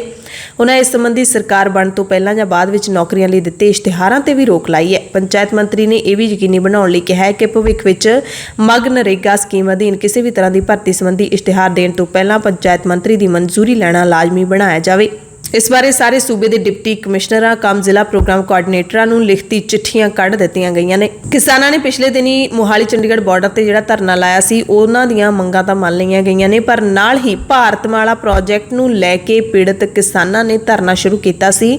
ਮੋਹਾਲੀ ਜੁਡੀਸ਼ੀਅਲ ਕੋਰਟ ਦੇ ਸਾਹਮਣੇ ਸੜਕ ਜਾਮ ਕਰ ਦਿੱਤੀ ਸੀ। ਹਾਲਾਂਕਿ ਜਾਮ ਤਾਂ ਖੁਲਵਾ ਦਿੱਤਾ ਗਿਆ, ਪਰ ਕਿਸਾਨਾਂ ਦਾ ਧਰਨਾ ਉੱਥੇ ਲਗਾਤਾਰ ਜਾਰੀ ਹੈ। ਕਿਸਾਨਾਂ ਦੀ ਡੀਸੀ ਨਾਲ ਮੀਟਿੰਗ ਕੱਲ ਹੋਈ ਹੈ, ਜਿਹੜੀ ਕਿ ਬੇਸਿੱਟਾ ਰਹੀ ਹੈ। ਨੈਸ਼ਨਲ ਹਾਈਵੇ ਅਥਾਰਟੀ ਨਵੀਂ ਦਿੱਲੀ ਦੇ ਵੱਲੋਂ ਭਾਰਤਮਾਲਾ ਪ੍ਰੋਜੈਕਟ ਦੇ ਤਹਿਤ ਦਰਅਸਲ ਮੋਹਾਲੀ ਜ਼ਿਲ੍ਹੇ ਦੇ ਵਿੱਚ ਹਵਾਈ ਅੱਡੇ ਦੇ ਨੇੜਿਓਂ IT ਸਿਟੀ ਤੋਂ ਕੁਰਾਲੀ ਅਤੇ ਡੇਰਾਬੱਸੀ ਇਲਾਕੇ ਵਿੱਚ ਬਣਾਏ ਜਾਣ ਵਾਲੇ 2 ਕੌਮੀ ਮਾਰਗਾਂ ਦੇ ਲਈ ਘੱਟ ਕੀਮਤ ਤੇ ਜ਼ਮੀਨਾਂ ਐਕਵਾਇਰ ਕੀਤੀਆਂ ਗਈਆਂ ਨੇ, ਜਿਸ ਦਾ ਮਾਮਲਾ ਹੁਣ ਭਖਦਾ ਜਾ ਰਿਹਾ ਹੈ। ਉਚਿਤ ਭਾਅ ਨਾ ਮਿਲਣ ਵਿਰੁੱਧ ਮੋਹਾਲੀ ਦੇ ਨੇੜਲੇ ਪਿੰਡਾਂ ਦੇ ਕਿਸਾਨਾਂ ਦੀ ਸਾਂਝੀ ਰੋਡ ਸੰਯੁਕਤ ਕਿਸਾਨ ਕਮੇਟੀ ਨੇ ਕੱਲ ਦੂਸਰੇ ਦਿਨ ਵੀ ਡੀਸੀ ਦਫ਼ਤਰ ਦੇ ਮੂਹਰੇ ਧਰਨਾ ਲਾਇਆ ਤੇ ਅੱਜ ਵੀ ਲਗਾਤਾਰ ਹਾਲੇ ਤੱਕ ਜਾਰੀ ਹੈ। ਕੱਲ ਡੀਸੀ ਅਮਿਤ ਤਲਵਾੜ ਦੇ ਨਾਲ ਕਿਸਾਨਾਂ ਦੇ ਵਫਦ ਦੀ ਮੁਲਾਕਾਤ ਹੋਈ ਅਤੇ ਉਹਨਾਂ ਨੇ ਐਕਵਾਇਰ ਜ਼ਮੀਨਾਂ ਦਾ ਭਾਅ ਮੌਜੂਦਾ ਮਾਰਕੀਟ ਰੇਟ ਮੁਤਾਬਕ ਦੇਣ ਦੀ ਜਦੋਂ ਮੰਗ ਰੱਖੀ ਤਾਂ ਸਹਿਮਤੀ ਨਹੀਂ ਬਣੀ ਤੇ ਮੀਟਿੰਗ ਬੇਸਿੱਟਾ ਰਹੀ। ਕਿਸਾਨਾਂ ਦਾ ਧਰਨਾ ਜਾਰੀ ਹੈ। ਕਿਸਾਨਾਂ ਨੇ ਚੇਤਾਵਨੀ ਦਿੱਤੀ ਹੈ ਕਿ ਹੁਕਮਰਾਨ ਸਾਡੇ ਸਬਰ ਦੀ ਹੋਰ ਪ੍ਰੀਖਿਆ ਨਾ ਲੈਣ। ਆਉਣ ਵਾਲੇ ਦਿਨਾਂ ਦੇ ਵਿੱਚ ਆਪਣਾ ਸੰਘਰਸ਼ ਅਸੀਂ ਤਿੱਖਾ ਕਰਾਂਗੇ। ਪੰਜਾਬ ਦੇ ਵਿੱਚ ਜਿੱਥੇ ਅਮਨ ਕਾਨੂੰਨ ਦੀ ਸਥਿਤੀ ਖਰਾਬ ਹੁੰਦੀ ਜਾ ਰਹੀ ਹੈ, ਉੱਥੇ ਲੁੱਟ-ਖੋਹ ਦੀਆਂ ਘਟਨਾਵਾਂ ਵੀ ਵੱਧ ਰਹੀਆਂ ਨੇ। ਲੁਧਿਆਣਾ ਤੋਂ ਖਬਰ ਹੈ, ਜਿੱਥੇ ਲੁਟੇਰਿਆਂ ਨੇ ਡਾਬਾ ਲੋਹਾਰਾ ਇਲਾਕੇ ਦੇ ਵਿੱਚ ਬੁੱਧਵਾਰ ਦੇਰ ਰਾਤ ਇੱਕ ਘਰ 'ਚ ਦਾਖਲ ਹੋ ਕੇ ਪਰਿਵਾਰ ਦੇ 4 ਮੈਂਬਰਾਂ ਨੂੰ ਬੰਦੀ ਬਣਾ ਕੇ ਉਹਨਾਂ ਤੋਂ 12 ਤੋਲੇ ਸੋਨਾ ਤੇ 6 ਲੱਖ ਰੁਪਏ ਲੁੱਟ ਲਏ ਤੇ ਘਰ ਵਿੱਚ ਖੜੀ ਕਾਰ ਲੈ ਕੇ ਵੀ ਫਰਾਰ ਹੋ ਗਏ। ਸੂਚਨਾ ਮਿਲਣ ਤੇ ਪੁਲਿਸ ਮੌਕੇ ਤੇ ਪਹੁੰਚ ਗਈ ਅਤੇ 7 ਘੰਟਿਆਂ ਬਾਅਦ ਇਆਲੀ ਖੁਰਦ ਦੇ ਵਿੱਚੋਂ ਕਾਰ ਤਾਂ ਬਰਾਮਦ ਕਰ ਲਈ ਹੈ, ਪਰ ਲੁਟੇਰਿਆਂ ਸਮੇਤ ਬਾਕੀ ਲੁੱਟ ਦਾ ਸਮਾਨ ਹਾਲੇ ਬਰਾਮਦ ਨਹੀਂ ਹੋਇਆ। ਪਰਿਵਾਰ ਨੇ ਦੱਸਿਆ ਕਿ ਉਹਨਾਂ ਦੇ ਰਿਸ਼ਤੇਦਾਰ ਵਿਦੇਸ਼ੋਂ ਆਏ ਹੋਏ ਸੀ, ਬੁੱਧਵਾਰ ਨੂੰ ਹੀ ਵਾਪਸ ਗਏ ਸੀ। ਜਾਂਦੇ ਹੋਏ ਉਹਨਾਂ ਨੂੰ ਕੁਝ ਪੈਸੇ ਦੇ ਗਏ ਸੀ ਕਿ ਭਵਿੱਖ ਵਿੱਚ ਉਹ ਕੈਨੇਡਾ ਆਉਣ ਤਾਂ ਇਹਨਾਂ ਪੈਸਿਆਂ ਦੀ ਟਿਕਟ ਖਰੀਦ ਲੈਣ। ਕਹਿੰਦੇ ਰਾਤ ਨੂੰ ਖਾਣਾ ਖਾਣ ਤੋਂ ਬਾਅਦ ਪਰਿਵਾਰ ਜਦੋਂ ਸੌਂ ਗਿਆ ਤਾਂ ਰਾਤ ਨੂੰ 1:30 ਵਜੇ ਦੇ ਕਰੀਬ ਲੁਟੇਰੇ ਘਰ ਦੇ ਅੰਦਰ ਆ ਵੜੇ। ਆਉਣ ਸਾਰ ਪਰਿਵਾਰ ਦੇ ਜੀਆਂ ਨੂੰ ਹੱਥ ਤੇ ਪੈਰ ਬੰਨ੍ਹ ਕੇ ਬੰਦੀ ਬਣਾ ਲਿਆ। ਡਰਾ ਧਮਕਾ ਕੇ ਪਰਿਵਾਰ ਤੋਂ ਹੀ ਪੈਸਿਆਂ ਦੀ ਜਾਣਕਾਰੀ ਲਈ ਅਤੇ ਲੁੱਟ ਕੇ ਫਰਾਰ ਹੋ ਗਏ। ਆਮ ਆਦਮੀ ਪਾਰਟੀ ਦੀ ਸਰਕਾਰ ਦੇ ਲਈ ਚਿੰਤਾ ਵਾਲੀ ਗੱਲ ਹੈ ਕਿ ਵਿਦੇਸ਼ੀ ਕੋਲਾ ਕਾਫੀ ਮਹਿੰਗਾ ਹੋ ਗਿਆ, ਜਿਸ ਨੂੰ ਖਰੀਦਿਆ ਜਾ ਰਿਹਾ ਹੈ ਪੰਜਾਬ ਦੇ ਵਿੱਚ ਬਿਜਲੀ ਦੀ ਕਿੱਲਤ ਦੇ ਦਰਮਿਆਨ। ਤੇ ਮਹਿੰਗੇ ਵਿਦੇਸ਼ੀ ਕੋਲੇ ਕਾਰਨ 1 ਜੁਲਾਈ ਤੋਂ ਜਿਹੜੀ ਆਮ ਆਦਮੀ ਪਾਰਟੀ ਦੇ ਵੱਲੋਂ ਮੁਫਤ ਬਿਜਲੀ ਦੇਣ ਦੀ ਸਹੂਲਤ ਸ਼ੁਰੂ ਕੀਤੀ ਜਾਣੀ ਹੈ, ਉਸ ਦੇ ਲਟਕਣ ਦਾ ਥੋੜਾ ਖਦਸ਼ਾ ਬਣਿਆ ਹੋਇਆ। ਪਾਵਰਕਾਮ ਨੂੰ ਇਸ ਸਾਲ 1500 ਕਰੋੜ ਰੁਪਏ ਵਾਧੂ ਰਕਮ ਦੀ ਅਦਾਇਗੀ ਕਰਨੀ ਪਵੇਗੀ। ਪਾਵਰਕਾਮ ਨੇ ਵਿਦੇਸ਼ੀ ਕੋਲੇ ਦੀ ਖਰੀਦ ਕਰਨ ਦੀ ਪ੍ਰਕਿਰਿਆ ਸ਼ੁਰੂ ਕਰਵਾ ਕੇ ਆਪਣੇ ਆਪ ਨੂੰ ਕੇਂਦਰ ਵੱਲੋਂ ਲਾਏ ਜਾਣ ਵਾਲੇ ਜੁਰਮਾਨੇ ਤੋਂ ਤਾਂ ਬਚਾ ਲਿਆ ਹੈ, ਕਿਉਂਕਿ ਕੇਂਦਰ ਦੇ ਬਿਜਲੀ ਮੰਤਰਾਲੇ ਦੇ ਤਾਜ਼ਾ ਹਦਾਇਤ ਦੇ ਮੁਤਾਬਿਕ ਜਿਨ੍ਹਾਂ ਸੂਬਿਆਂ ਨੇ 10% ਵਿਦੇਸ਼ੀ ਕੋਲੇ ਨੂੰ ਥਰਮਲ ਪਲਾਂਟ 'ਚ ਨਾ ਵਰਤਿਆ ਤਾਂ ਉਸ ਨੂੰ 15% ਵਿਦੇਸ਼ੀ ਕੋਲੇ ਦੀ ਖਰੀਦ ਕਰਨੀ ਪਏਗੀ। ਸੋ ਜੁਰਮਾਨੇ ਤੋਂ ਬਚਣ ਲਈ ਤਾਂ ਪਾਵਰਕਾਮ ਨੂੰ ਕੋਲਾ ਖਰੀਦਣਾ ਹੀ ਪੈਣਾ ਸੀ, ਪਰ ਲੋਕਾਂ ਨੂੰ ਮੁਫਤ ਬਿਜਲੀ ਦੇਣ ਦੇ ਲਈ ਵੀ ਪਾਵਰਕਾਮ ਇੰਨਾ ਮਹਿੰਗਾ ਕੋਲਾ ਖਰੀਦੇਗੀ, ਇਸ ਤੇ ਸਵਾਲੀਆ ਨਿਸ਼ਾਨ ਜ਼ਰੂਰ ਹੈ। ਸ਼ੇਰੇ ਪੰਜਾਬ ਮਹਾਰਾਜਾ ਰਣਜੀਤ ਸਿੰਘ ਦੀ ਬਰਸੀ ਮੌਕੇ ਪਾਕਿਸਤਾਨ ਦੇ ਗੁਰਧਾਮਾਂ ਦੀ ਯਾਤਰਾ ਤੇ ਜਾਣ ਵਾਲਾ ਸਿੱਖ ਸ਼ਰਧਾਲੂਆਂ ਦਾ ਜਥਾ ਕੱਲ ਨੂੰ ਰਵਾਨਾ ਹੋਵੇਗਾ। 29 ਜੂਨ ਨੂੰ ਸ਼ੇਰੇ ਪੰਜਾਬ ਮਹਾਰਾਜਾ ਰਣਜੀਤ ਸਿੰਘ ਦੀ ਬਰਸੀ ਸਮਾਗਮ ਮਨਾਉਣ ਦੇ ਲਈ ਸਿੱਖ ਸੰਗਤ ਦਾ ਜਥਾ 21 ਜੂਨ ਨੂੰ ਪਾਕਿਸਤਾਨ ਦੇ ਲਈ ਰਵਾਨਾ ਹੋਵੇਗਾ। ਇਸ ਦਰਮਿਆਨ ਜਥੇ ਦੇ ਵੱਲੋਂ ਵੱਖ-ਵੱਖ ਗੁਰਧਾਮਾਂ ਦੇ ਦਰਸ਼ਨ ਕੀਤੇ ਜਾਣਗੇ ਤੇ ਫਿਰ 30 ਜੂਨ ਨੂੰ ਜਥੇ ਦੀ ਵਾਪਸੀ ਹੋਵੇਗੀ। ਇਸ ਤੋਂ ਪਹਿਲਾਂ ਮੂਲ ਨਾਨਕਸ਼ਾਹੀ ਕੈਲੰਡਰ ਦੇ ਮੁਤਾਬਿਕ ਪਾਕਿਸਤਾਨ ਕਮੇਟੀ ਦੇ ਵੱਲੋਂ ਗੁਰੂ ਅਰਜਨ ਦੇਵ ਪਾਤਸ਼ਾਹ ਦੇ 16 ਜੂਨ ਨੂੰ ਸ਼ਹੀਦੀ ਜੋੜ ਮੇਲ ਮਨਾਏ ਜਾ ਰਹੇ ਨੇ। ਇਹਨਾਂ ਦੇ ਵਿੱਚ ਸ਼ਾਮਿਲ ਹੋਣ ਦੇ ਲਈ ਵੀ ਸਿੱਖ ਸੰਗਤ ਦਾ ਜਥਾ ਵਿਸ਼ੇਸ਼ ਰੇਲ ਗੱਡੀ ਰਾਹੀਂ 8 ਜੂਨ ਨੂੰ ਹਸਨ ਅਬਦਾਲ ਸਥਿਤ ਗੁਰਦੁਆਰਾ ਪੰਜਾ ਸਾਹਿਬ ਲਈ ਰਵਾਨਾ ਹੋਵੇਗਾ। ਖੇਡਾਂ ਨਾਲ ਜੁੜੀ ਇੱਕ ਵੱਡੀ ਖਬਰ ਤੁਹਾਨੂੰ ਦੱਸ ਦਿੰਦੇ ਹਾਂ ਕਿ ਮਹਿਲਾ ਮੁੱਕੇਬਾਜ਼ੀ ਦੇ ਵਿੱਚ ਭਾਰਤੀ ਖਿਡਾਰਨ ਨਿਖਤ ਜ਼ਰੀਨ ਵਿਸ਼ਵ ਚੈਂਪੀਅਨ ਬਣੀ ਹੈ। 52 ਕਿਲੋ ਭਾਰ ਚੁੱਕਣ ਦੇ ਵਿੱਚ ਇਸਤੰਬੁਲ ਦੇ ਵਿੱਚ ਮਹਿਲਾ ਵਿਸ਼ਵ ਮੁੱਕੇਬਾਜ਼ੀ ਚੈਂਪੀਅਨਸ਼ਿਪ ਨਿਖਤ ਜ਼ਰੀਨ ਨੇ ਜਿੱਤ ਲਈ ਹੈ। ਜ਼ਰੀਨ ਫਾਈਨਲ ਦੇ ਵਿੱਚ ਥਾਈਲੈਂਡ ਦੀ ਜਿਟਪੋਂਗ ਚਟਾਮਸ ਨੂੰ 5-0 ਨਾਲ ਹਰਾ ਕੇ ਵਿਸ਼ਵ ਚੈਂਪੀਅਨ ਬਣੀ ਹੈ। ਨਿਖਤ ਜ਼ਰੀਨ ਤੇਲੰਗਾਨਾ ਦੀ ਮੁੱਕੇਬਾਜ਼ ਹੈ ਅਤੇ ਵਿਸ਼ਵ ਚੈਂਪੀਅਨਸ਼ਿਪ ਜਿੱਤਣ ਵਾਲੀ 5ਵੀਂ ਭਾਰਤੀ ਮਹਿਲਾ ਮੁੱਕੇਬਾਜ਼ ਬਣ ਗਈ ਹੈ। ਪੰਜਾਬ ਦੀਆਂ ਖਾਸ ਖਬਰਾਂ ਦੇ ਖਾਸ ਬੁਲੇਟਿਨ ਦੇ ਵਿੱਚ ਕੁਝ ਹੋਰ ਖਬਰਾਂ ਤੁਹਾਨੂੰ ਦੱਸਦੇ ਹਾਂ। ਸੁਪਰੀਮ ਕੋਰਟ ਨੇ ਕ੍ਰਿਕਟਰ ਤੋਂ ਸਿਆਸਤਦਾਨ ਬਣੇ ਨਵਜੋਤ ਸਿੰਘ ਸਿੱਧੂ ਨੂੰ 1988 ਦੇ ਰੋਡ ਰੇਜ ਮਾਮਲੇ ਦੇ ਵਿੱਚ 1 ਸਾਲ ਦੀ ਸਜ਼ਾ ਸੁਣਾਈ ਹੈ। ਜਸਟਿਸ AM ਖਾਨਵਿਲਕਰ ਦੇ ਬੈਂਚ ਨੇ ਦੇਸ਼ ਦੀ ਸਿਖਰਲੀ ਸੁਪਰੀਮ ਕੋਰਟ ਦੇ ਵਿੱਚ ਰੋਡ ਰੇਜ ਦੇ ਕੇਸ 'ਚ ਨਵਜੋਤ ਸਿੰਘ ਸਿੱਧੂ ਨੂੰ 1 ਸਾਲ ਦੀ ਸਜ਼ਾ ਦੇ ਨਾਲ 1000 ਰੁਪਏ ਦਾ ਜੁਰਮਾਨਾ ਵੀ ਲਾਇਆ। 34 ਸਾਲ ਪੁਰਾਣੇ ਕੇਸ ਦੇ ਵਿੱਚ ਅਦਾਲਤ ਨੇ ਸਿੱਧੂ ਨੂੰ ਨਾ ਤਾਂ ਆਤਮ ਸਮਰਪਣ ਕਰਨ ਦਾ ਕੋਈ ਸਮਾਂ ਦਿੱਤਾ, ਨਾ ਹੀ ਕੋਈ ਥਾਂ ਦੱਸੀ ਹੈ। ਅਦਾਲਤ ਨੇ ਆਪਣੇ ਫੈਸਲੇ ਦੇ ਵਿੱਚ ਇਹ ਵੀ ਕਿਹਾ ਕਿ ਕੇਸ ਦੀ ਜਾਂਚ ਵਿੱਚ ਚਾਹੇ ਤਰੁੱਟੀਆਂ ਰਹੀਆਂ ਨੇ, ਪਰ ਸ਼ੱਕ ਦੇ ਆਧਾਰ ਤੇ ਕਿਸੇ ਨੂੰ ਸਜ਼ਾ ਨਹੀਂ ਸੁਣਾਈ ਜਾ ਸਕਦੀ ਇਸ ਕੇਸ ਵਿੱਚ, ਕਿਉਂਕਿ ਨਵਜੋਤ ਸਿੰਘ ਸਿੱਧੂ ਮੁਲਜ਼ਮ ਨੇ ਮ੍ਰਿਤਕ ਗੁਰਨਾਮ ਸਿੰਘ ਨੂੰ ਸੱਟ ਮਾਰੀ ਸੀ। ਇਸ ਕਰਕੇ IPC ਦੀ ਧਾਰਾ 323 ਤਹਿਤ ਸਜ਼ਾ ਦੇਣੀ ਬਣਦੀ ਹੈ, ਪਰ ਕਤਲ ਦਾ ਪਰਚਾ ਨਹੀਂ ਪਾਇਆ ਜਾ ਸਕਦਾ। ਅਦਾਲਤ ਦਾ ਫੈਸਲਾ ਆਉਣ ਤੋਂ ਬਾਅਦ ਕਾਨੂੰਨੀ ਮਾਹਿਰਾਂ ਦੇ ਮੁਤਾਬਿਕ ਸਿੱਧੂ ਕੋਲ ਬਚਣ ਦਾ ਹੁਣ ਕੋਈ ਚਾਰਾ ਨਹੀਂ ਰਹਿ ਗਿਆ ਹੈ। ਉਹਨਾਂ ਦਾ ਜੇਲ੍ਹ ਜਾਣਾ ਲਗਭਗ ਤੈਅ ਹੈ।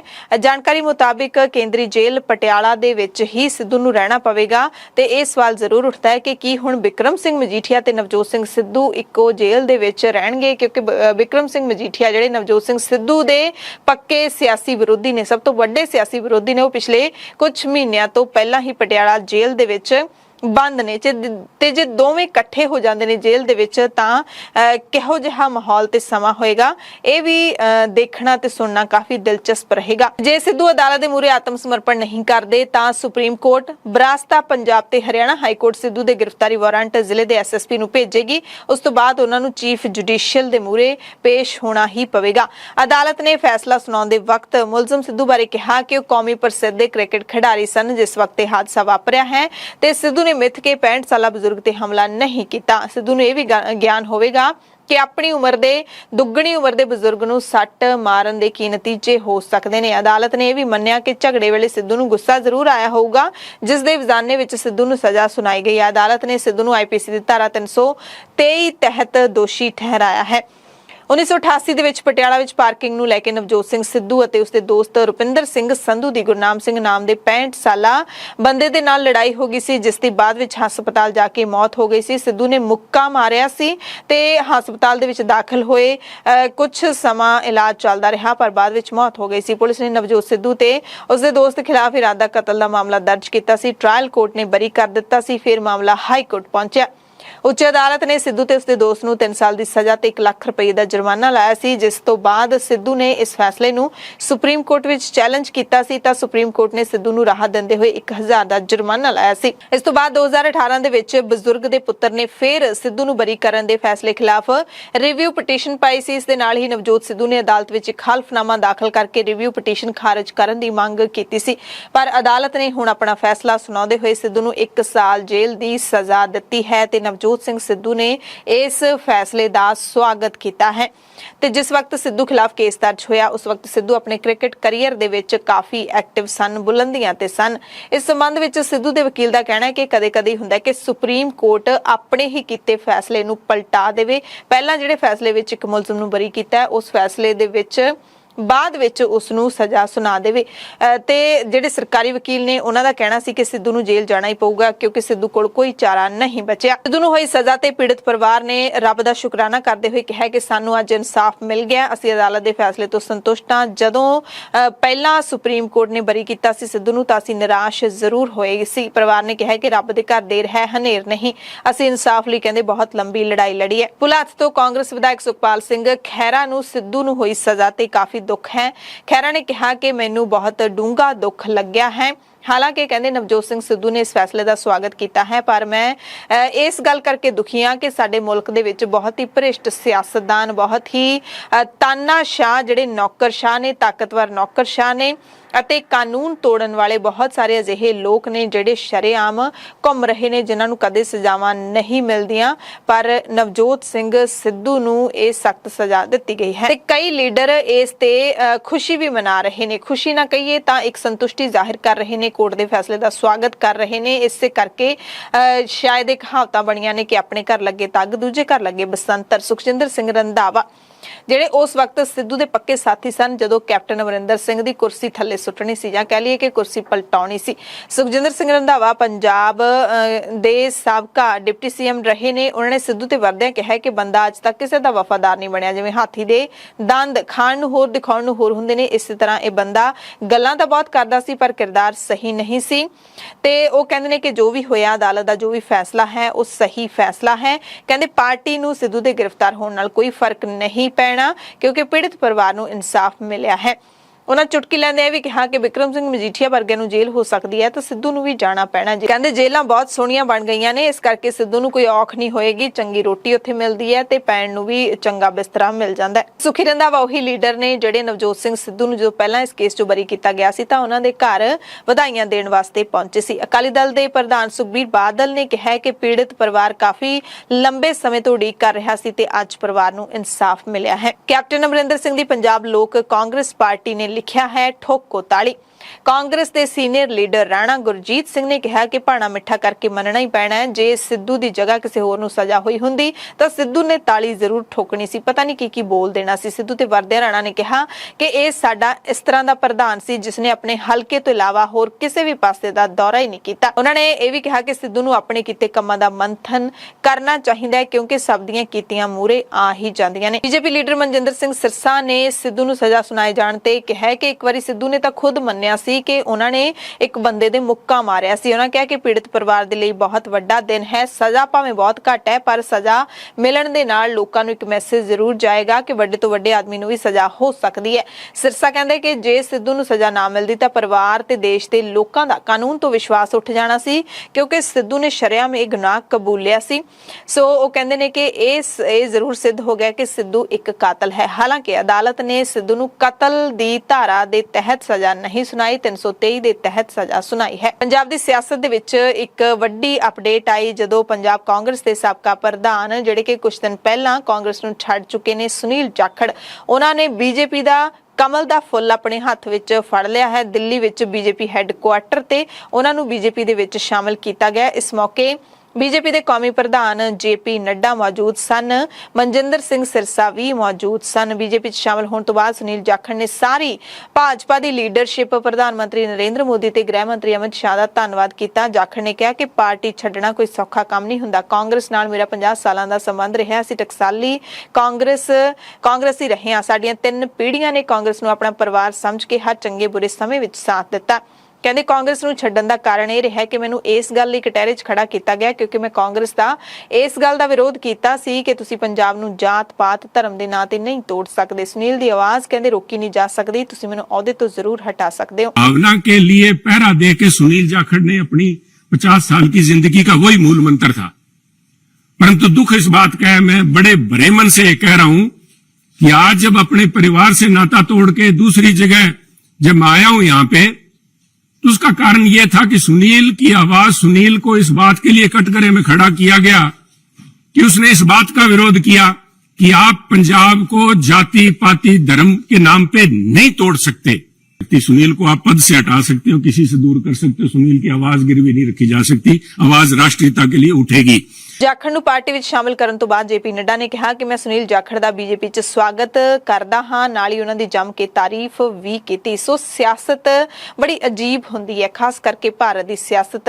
ਜਦੋਂ ਤੁਸੀਂ ਇੱਕ ਪਾਰਟੀ 'ਚ ਹੁੰਦੇ ਹੋ, ਦੂਸਰੀ ਪਾਰਟੀ ਦੇ ਉੱਤੇ ਤੁਸੀਂ ਕਿਸ ਕਦਰ ਲਾਹਨਤਾਂ ਪਾਉਂਦੇ ਹੋ, ਪਤਾ ਨਹੀਂ ਕੀ ਬਿਆਨ ਦੇ ਜਾਂਦੇ ਹੋ, ਤੇ ਜਦੋਂ ਤੁਸੀਂ ਆਪਣੀ ਪਾਰਟੀ ਛੱਡ ਕੇ ਦੂਜੀ 'ਚ ਸ਼ਾਮਿਲ ਹੁੰਦੇ ਹੋ ਤੇ ਫਿਰ ਉਹਨਾਂ ਦੇ ਗੁਣਗਾਨ ਕਰਦੇ ਨਹੀਂ ਥੱਕਦੇ। आपने कई जिम्मेवारियां निभाई हैं।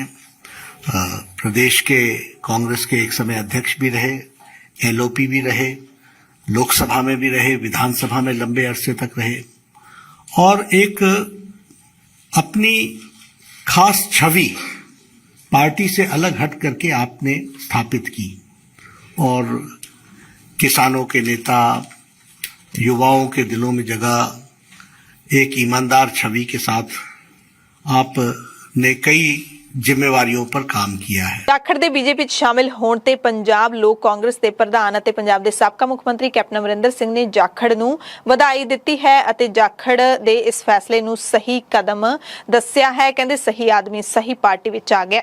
ਕਾਂਗਰਸ ਵਿਧਾਇਕ ਸੁਖਪਾਲ ਖਹਿਰਾ ਨੇ ਇਸ ਗੱਲ ਤੇ ਥੋੜਾ ਅਫਸੋਸ ਜ਼ਾਹਿਰ ਕੀਤਾ ਹੈ। ਕਹਿੰਦੇ ਇੱਕ ਬੇਦਾਗ ਲੀਡਰ ਸਨ ਸੁਨੀਲ ਜਾਖੜ, ਬੀਜੇਪੀ ਵਿੱਚ ਸ਼ਾਮਿਲ ਹੋਣ ਤੇ ਉਹਨਾਂ ਨੂੰ ਅਫਸੋਸ ਹੈ। ਸਦਾ ਕਿ ਸੁਨੀਲ ਜਾਖੜ ਇੱਕ ਅੱਛਾ ਬੇਦਾਗ ਆਗੂ ਪੰਜਾਬ ਦਾ ਔਰ ਉਹਨੇ 50 ਸਾਲ ਉਹਨਾਂ ਨੇ ਪੰਜਾਬ ਦੇ ਕਾਂਗਰਸ ਵਿੱਚ ਸੇਵਾ ਕੀਤੀ ਆ।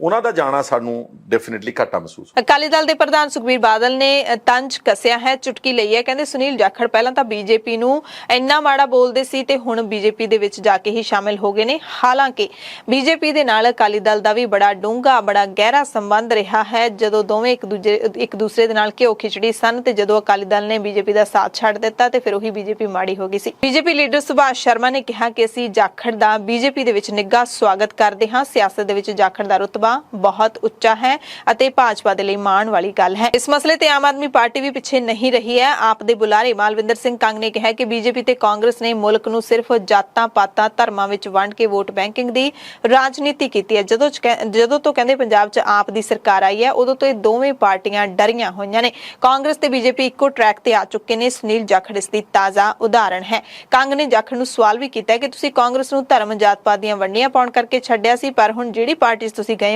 ਉਹ ਪਾਰਟੀ ਤਾਂ ਰਾਜਨੀਤੀ ਹੀ ਇਸੇ ਨਾਂ ਤੇ ਕਰਦੀ ਹੈ, ਧਰਮ ਤੇ ਅਤੇ ਜਾਤ ਪਾਤ ਦੇ ਨਾਮ ਤੇ। ਪੰਜਾਬ ਕਾਂਗਰਸ ਦੇ ਮੌਜੂਦਾ ਪ੍ਰਧਾਨ ਅਮਰਿੰਦਰ ਸਿੰਘ ਰਾਜਾ ਵੜਿੰਗ ਨੇ ਸਾਬਕਾ ਪ੍ਰਧਾਨ ਸੁਨੀਲ ਜਾਖੜ ਦੇ ਇਸ ਕਦਮ ਤੇ ਤਿੱਖਾ ਨਿਸ਼ਾਨਾ ਕੱਸਦਿਆਂ ਕਿਹਾ ਕਿ ਜਾਖੜ ਰਸਮੀ ਤੌਰ ਤੇ ਤਾਂ ਬੀਜੇਪੀ 'ਚ ਭਾਵੇਂ ਅੱਜ ਸ਼ਾਮਿਲ ਹੋਏ ਨੇ, ਪਰ ਉਹਨਾਂ ਨੇ ਬੀਜੇਪੀ ਦੇ ਲਈ ਕਈ ਚਿਰ ਪਹਿਲਾਂ ਹੀ ਕੰਮ ਕਰਨਾ ਸ਼ੁਰੂ ਕਰ ਦਿੱਤਾ ਸੀ।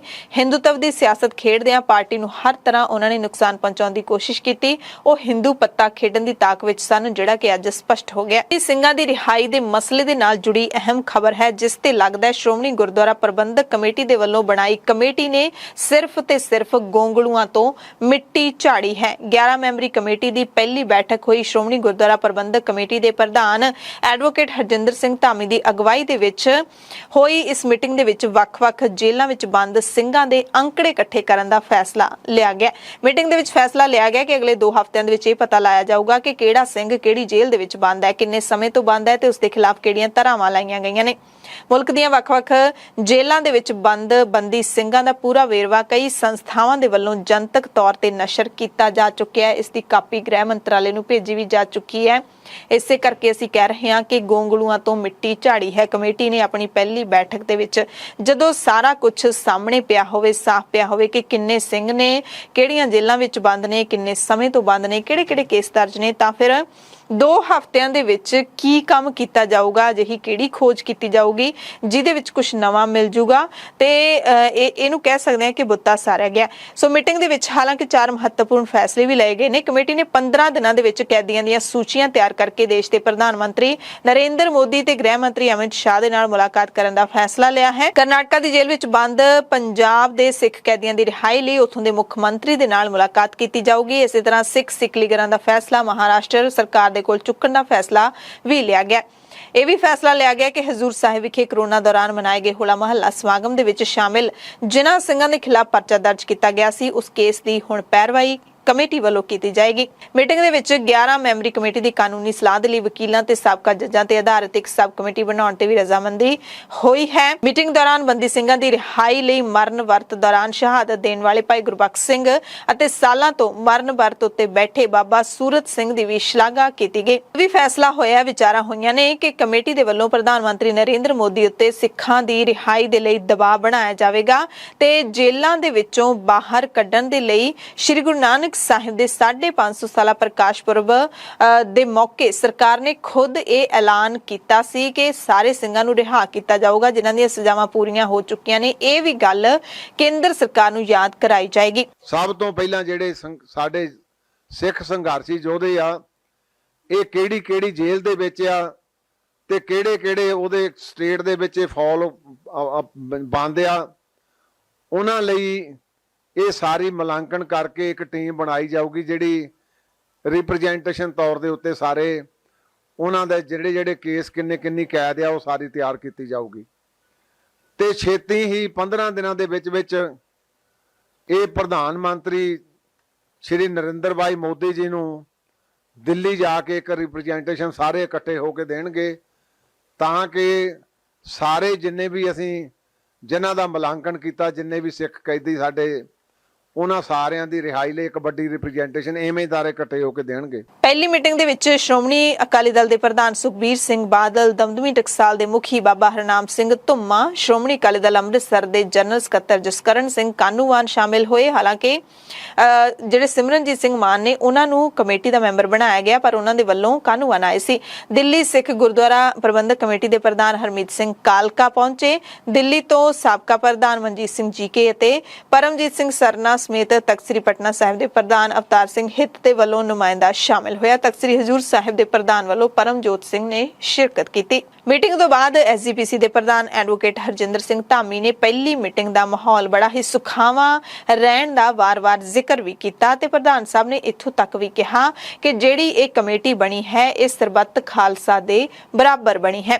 ਉਹਨਾਂ ਨੇ ਮੀਟਿੰਗ ਵਿੱਚ ਸ਼ਾਮਿਲ ਸਾਰੇ ਸਿਆਸੀ ਲੀਡਰਾਂ ਦੀ ਪ੍ਰਸ਼ੰਸਾ ਕੀਤੀ। ਮਤਭੇਦ ਭੁਲਾ ਕੇ ਬੰਦੀ ਸਿੰਘਾਂ ਦੀ ਰਿਹਾਈ ਲਈ ਕਹਿੰਦੇ ਸਿਰ ਜੋੜ ਕੇ ਤੁਰਨ ਲੱਗੇ ਹਾਂ, ਸਾਰੇ ਇਕੱਠੇ ਹੋ ਕੇ ਤੁਰੇ ਨੇ ਤੇ ਚੰਗੀ ਗੱਲ ਹੈ। ਉਹਨਾਂ ਨੇ ਇਸ ਗੱਲ ਤੇ ਖਾਸ ਜ਼ੋਰ ਦਿੱਤਾ ਕਿ ਬੰਦੀ ਸਿੰਘਾਂ ਨੇ ਕੌਮ ਦੇ ਦਰਦ ਨੂੰ ਲੈ ਕੇ ਕੁਰਬਾਨੀ ਦਾ ਰਾਹ ਚੁਣਿਆ ਸੀ। ਉਹਨਾਂ ਨੇ ਆਪਣੇ ਨਿੱਜੀ ਹਿੱਤਾਂ ਖਾਤਰ ਕੁਝ ਨਹੀਂ ਕੀਤਾ ਸੀ, ਇਸ ਕਰਕੇ ਸਾਨੂੰ ਸੰਘਰਸ਼ ਦੇ ਰਾਹ ਤੇ ਚੱਲਦਿਆਂ ਉਹਨਾਂ ਨੂੰ ਬਚਾਉਣਾ ਚਾਹੀਦਾ। ਕਾਂਗਰਸ ਵਿਧਾਇਕ ਸੁਖਪਾਲ ਸਿੰਘ ਖਹਿਰਾ ਨੇ ਬੰਦੀ ਸਿੰਘਾਂ ਦੀ ਰਿਹਾਈ ਦੇ ਮਸਲੇ ਤੇ ਵਿੱਢੇ ਗਏ ਸੰਘਰਸ਼ ਦੇ ਵਿੱਚ ਸ਼ਾਮਿਲ ਸ਼੍ਰੋਮਣੀ ਅਕਾਲੀ ਦਲ ਦੇ ਪ੍ਰਧਾਨ ਸੁਖਬੀਰ ਸਿੰਘ ਬਾਦਲ ਤੇ ਨਿਸ਼ਾਨਾ ਕੱਸਿਆ ਹੈ। ਉਹਨਾਂ ਕਿਹਾ ਕਿ ਸੁਖਬੀਰ ਬਾਦਲ ਹੋਣਾ ਦੀ ਜਦੋਂ ਸਰਕਾਰ ਹੁੰਦੀ ਸੀ 10 ਸਾਲ ਸਰਕਾਰ ਰਹੀ ਹੈ, ਉਸ ਸਮੇਂ ਦੇ ਦਰਮਿਆਨ ਪੰਜਾਬ ਦੇ ਬਹੁਤੇ ਸਿੱਖ ਨੌਜਵਾਨਾਂ ਤੇ UAPA ਲਾ ਕੇ ਉਹਨਾਂ ਨੂੰ ਜੇਲ੍ਹਾਂ ਦੇ ਵਿੱਚ ਸੁੱਟ ਦਿੱਤਾ ਗਿਆ ਸੀ। ਇਸ ਕਰਕੇ ਸੁਖਬੀਰ ਬਾਦਲ ਹੁਣ ਬੰਦੀ ਸਿੰਘਾਂ ਦੀ ਰਿਹਾਈ ਲਈ ਕੰਮ ਕਰਦੇ ਚੰਗੇ ਨਹੀਂ ਲੱਗਦੇ। ਉਦੋਂ ਸਰਕਾਰ ਸੀ, ਉਦੋਂ ਉਹਨਾਂ ਨੇ ਬੰਦੀ ਸਿੰਘਾਂ ਦੀ ਰਿਹਾਈ ਲਈ ਕੁਝ ਕਿਉਂ ਨਹੀਂ ਕੀਤਾ? ਕਿ ਸੁਖਬੀਰ ਸਿੰਘ ਬਾਦਲ ਕਿਹੜੇ ਮੂੰਹ ਨਾਲ ਮੰਗ ਰਹੇ ਨੇ ਬੰਦੀ ਸਿੰਘਾਂ ਦੀ ਰਿਹਾਈ? ਤਾਂ ਹੀ ਸਵਾਲ ਉੱਠ ਰਹੇ ਨੇ। ਇਹਨਾਂ ਕੋਲ 10 ਸਾਲ ਸਰਕਾਰ ਰਹੀ ਜੀ। ਇਹ ਚਾਹੁੰਦੇ ਤਾਂ ਉਸ ਵੇਲੇ ਉਹਨਾਂ ਨੂੰ ਸਾਰਿਆਂ ਨੂੰ ਰਿਹਾ ਕਰਾ ਸਕਦੇ ਸੀਗੇ। ਇਹਨਾਂ ਨੇ ਰਿਹਾ ਤਾਂ ਕੀ ਕਰਾਉਣੇ, ਉਲਟੇ ਲੋਕ ਫਸਾਏ। ਯੂਪਾ ਵਰਗਾ ਕਾਲਾ ਕਾਨੂੰਨ ਜਿਹਦੇ ਖਿਲਾਫ ਸਾਰੀ ਜ਼ਿੰਦਗੀ ਅਕਾਲੀ ਦਲ ਲੜਦਾ ਰਿਹਾ ਕਿ ਟਾਡਾ ਕਾਨੂੰਨ ਹੈ ਜੀ, ਕਾਲਾ ਕਾਨੂੰਨ ਹੈ ਜੀ। ਸਭ ਤੋਂ ਜ਼ਿਆਦਾ ਯੂਪਾ ਦਾ ਦੁਰਉਪਯੋਗ ਸੁਖਬੀਰ ਸਿੰਘ ਬਾਦਲ ਨੇ ਕੀਤਾ ਆਪਣੇ 10 ਸਾਲ ਦੇ ਰਾਜ ਵਿੱਚ। ਇੱਕ ਨਵਾਂ ਸ਼ਹਿਰ ਦੇ ਬੱਚੇ ਨੇ ਅਰਵਿੰਦਰ ਸਿੰਘ ਐਂਡ 3 ਜਾਂ 4 ਹੋਰ, ਉਹਨਾਂ ਨੂੰ ਯੂਪਾ ਦੇ ਤਹਿਤ ਨਵਾਂ ਸ਼ਹਿਰ ਪੁਲਿਸ ਗ੍ਰਿਫਤਾਰ ਕਰਦੀ ਆ ਅੱਜ ਤੋਂ 4-5 ਸਾਲ ਪਹਿਲਾਂ। ਉਹਨਾਂ ਤੇ ਯੂਪਾ ਲਾ ਕੇ ਐਂਟੀ ਇੰਡੀਆ ਬਣਾ ਕੇ ਉਹ ਚਿੱਠੀਆਂ ਚਲਾਨ ਦਾ ਆਧਾਰ ਬਣਾ ਕੇ ਉਹਨਾਂ ਬੱਚਿਆਂ ਨੂੰ ਸੁਖਬੀਰ ਸਿੰਘ ਬਾਦਲ ਦੀ ਪੁਲਿਸ ਨੇ 20 ਉਮਰ ਕੈਦ ਕਰਾਈ। ਜਿਹੜਾ ਆਦਮੀ ਆਪਣੇ ਰਾਜ ਵਿੱਚ ਯੂਪਾ ਦਾ ਦੁਰਉਪਯੋਗ ਕਰਦਾ, ਜਿਹੜਾ ਸਿੱਖਾਂ ਦੇ ਉੱਤੇ, ਨੌਜਵਾਨਾਂ ਦੇ ਉੱਤੇ ਬੇਤਹਾਸ਼ਾ ਪਰਚੇ ਦਰਜ ਕਰਦਾ, ਉਹ ਹੁਣ ਕਿਹੜੇ ਮੂੰਹ ਨਾਲ ਕਹਿੰਦਾ ਕਿ ਬੰਦੀ ਸਿੰਘਾਂ ਦੀ ਰਿਹਾਈ ਹੋਣੀ ਚਾਹੀਦੀ ਹੈ। ਸੋ ਐਸਜੀਪੀਸੀ ਦੇ ਵੱਲੋਂ ਜਿਹੜੀ ਇਹ ਕਮੇਟੀ ਬਣਾਈ ਗਈ ਹੈ, ਇਹ ਕਮੇਟੀ ਬੰਦੀ ਸਿੰਘਾਂ ਦੀ ਰਿਹਾਈ ਦੇ ਸੰਘਰਸ਼ ਨੂੰ ਧੁਰ ਤੱਕ ਲੈ ਕੇ ਜਾਵੇਗੀ ਜਾਂ ਫਿਰ ਇਹ ਅੱਧ ਵਾਟੇ ਹੀ ਸਿਆਸਤ ਦੀ ਭੇਂਟ ਚੜ ਜਾਵੇਗਾ ਸੰਘਰਸ਼, ਇਹ ਵੀ ਦੇਖਣਾ ਭਵਿੱਖ ਦੇ ਗਰਭ 'ਚ ਪਿਆ। ਪੰਜਾਬ ਦੇ ਮੁੱਖ ਮੰਤਰੀ ਭਗਵੰਤ ਸਿੰਘ ਮਾਨ ਨੇ ਕੇਂਦਰੀ ਗ੍ਰਹਿ ਮੰਤਰੀ ਅਮਿਤ ਸ਼ਾਹ ਦੇ ਨਾਲ ਵੱਖ-ਵੱਖ ਮੁੱਦਿਆਂ ਤੇ ਮੁਲਾਕਾਤ ਕੀਤੀ। ਮੁਲਾਕਾਤ ਤੋਂ ਬਾਅਦ ਭਗਵੰਤ ਮਾਨ ਨੇ ਮੀਡੀਆ ਨੂੰ ਦੱਸਿਆ ਕਿ ਅੰਦਰੂਨੀ ਸੁਰੱਖਿਆ ਦੇ ਮਾਮਲੇ ਤੇ ਅਸੀਂ ਕੇਂਦਰੀ ਗ੍ਰਹਿ ਮੰਤਰੀ ਨਾਲ ਮੁਲਾਕਾਤ ਕੀਤੀ। ਉਹਨਾਂ ਨੇ ਭਰੋਸਾ ਦਿਵਾਇਆ ਕਿ ਪੰਜਾਬ ਦੀ ਹਰ ਮਦਦ ਕਰਾਂਗੇ। 10 ਕੰਪਨੀਆਂ ਨੀਮ ਫੌਜੀ ਬਲਾਂ ਦੀਆਂ ਕਹਿੰਦੇ ਸਾਨੂੰ ਮਿਲ ਗਈਆਂ ਨੇ ਤੇ 10 ਅਸੀਂ ਹੋਰ ਮੰਗੀਆਂ ਨੇ। ਆਸ ਹੈ ਕਿ ਵੀਰਵਾਰ ਸ਼ਾਮ ਤੱਕ ਪਹੁੰਚ ਜਾਣਗੀਆਂ। ਉਹਨਾਂ ਕਿਹਾ ਕਿ ਪੰਜਾਬ ਦੀ ਸੁਰੱਖਿਆ ਨਾਲ ਕਿਸੇ ਨੂੰ ਵੀ ਖਿਲਵਾੜ ਨਹੀਂ ਕਰਨ ਦੇਵਾਂਗੇ। ਕਿਸਾਨਾਂ ਦੀਆਂ ਮੰਗਾਂ ਦੇ ਮੁੱਦੇ ਤੇ ਭਗਵੰਤ ਮਾਨ ਨੇ ਦੱਸਿਆ ਕਿ ਬਾਸਮਤੀ ਤੇ ਐਮਐਸਪੀ ਮਿਲਣੀ ਚਾਹੀਦੀ ਹੈ, ਇਹ ਗੱਲ ਅਸੀਂ ਰੱਖੀ ਹੈ। ਹਾਲਾਂਕਿ ਮੁੱਖ ਮੰਤਰੀ ਪੰਜਾਬ ਦੇ ਕਿਸਾਨਾਂ ਨੂੰ ਕਹਿ ਚੁੱਕੇ ਨੇ ਕਿ ਬਾਸਮਤੀ ਅਤੇ ਮੂੰਗੀ ਤੇ ਅਸੀਂ ਐਮਐਸਪੀ ਦੇਵਾਂਗੇ। ਕਣਕ ਦੇ ਬੋਨਸ ਤੇ ਵੀ ਉਹਨਾਂ ਨੇ ਕਿਹਾ ਕਿ ਗ੍ਰਹਿ ਮੰਤਰੀ ਤੋਂ ਅਸੀਂ ਮੰਗ ਕੀਤੀ ਹੈ। ਪੰਜਾਬ ਦੇ ਕਿਸਾਨਾਂ ਨੂੰ ਭਰੋਸਾ ਕਹਿੰਦੇ ਮੈਂ ਦਿਵਾਉਣਾ ਚਾਹੁੰਦਾ ਕਿ ਇੱਕ ਇੱਕ ਦਾਣਾ ਅਸੀਂ ਚੁੱਕਾਂਗੇ ਮੂੰਗੀ ਦਾ, ਬਾਸਮਤੀ ਦਾ। ਉਹਨਾਂ ਕਿਹਾ ਕਿ ਲਗਾਤਾਰ ਡਰੋਨ ਜ਼ਰੀਏ ਨਸ਼ਾ ਤੇ ਹਥਿਆਰ ਪੰਜਾਬ ਦੇ ਵਿੱਚ ਆ ਰਹੇ ਨੇ ਤੇ ਅਸੀਂ ਟੈਕਨੋਲੋਜੀ ਦੀ ਮੰਗ ਕੀਤੀ ਹੈ ਤੇ ਗ੍ਰਹਿ ਮੰਤਰੀ ਨੇ ਸਾਰੀਆਂ ਮੰਗਾਂ ਨੂੰ ਪੂਰੀਆਂ ਕਰਨ ਦਾ ਭਰੋਸਾ ਦਿੱਤਾ। ਜਿਹੜੇ ਮੁੱਦੇ ਸੀ ਉਹਨਾਂ ਡਿਸਕਸ ਹੋਏ ਨੇ, ਜਿਨ੍ਹਾਂ ਦੇ ਵਿੱਚ BBMB Bhakra Beas management board ਦੇ ਵਿੱਚ ਪੰਜਾਬ ਦਾ ਜਿਹੜਾ ਕੋਟਾ ਹੈ ਉਹਨੂੰ ਦੁਬਾਰਾ ਚਾਲੂ ਕੀਤਾ ਜਾਵੇ। ਇੱਕ ਬਾਸਮਤੀ ਜਿਹੜੀ ਹੈ ਉਹਦਾ ਕੋਈ ਕਿਉਂਕਿ ਉਹ ਨੋਟੀਫਿਕੇਸ਼ਨ ਹੀ ਹੈਗਾ ਬਾਸਮਤੀ ਦੇ ਕਿਸਾਨਾਂ ਨੂੰ ਕੋਈ ਘਾਟਾ ਨਾ ਪਵੇ, ਇਸ ਸਿਲਸਿਲੇ 'ਚ ਉਹਨਾਂ ਨਾਲ ਗੱਲ ਹੋਈ।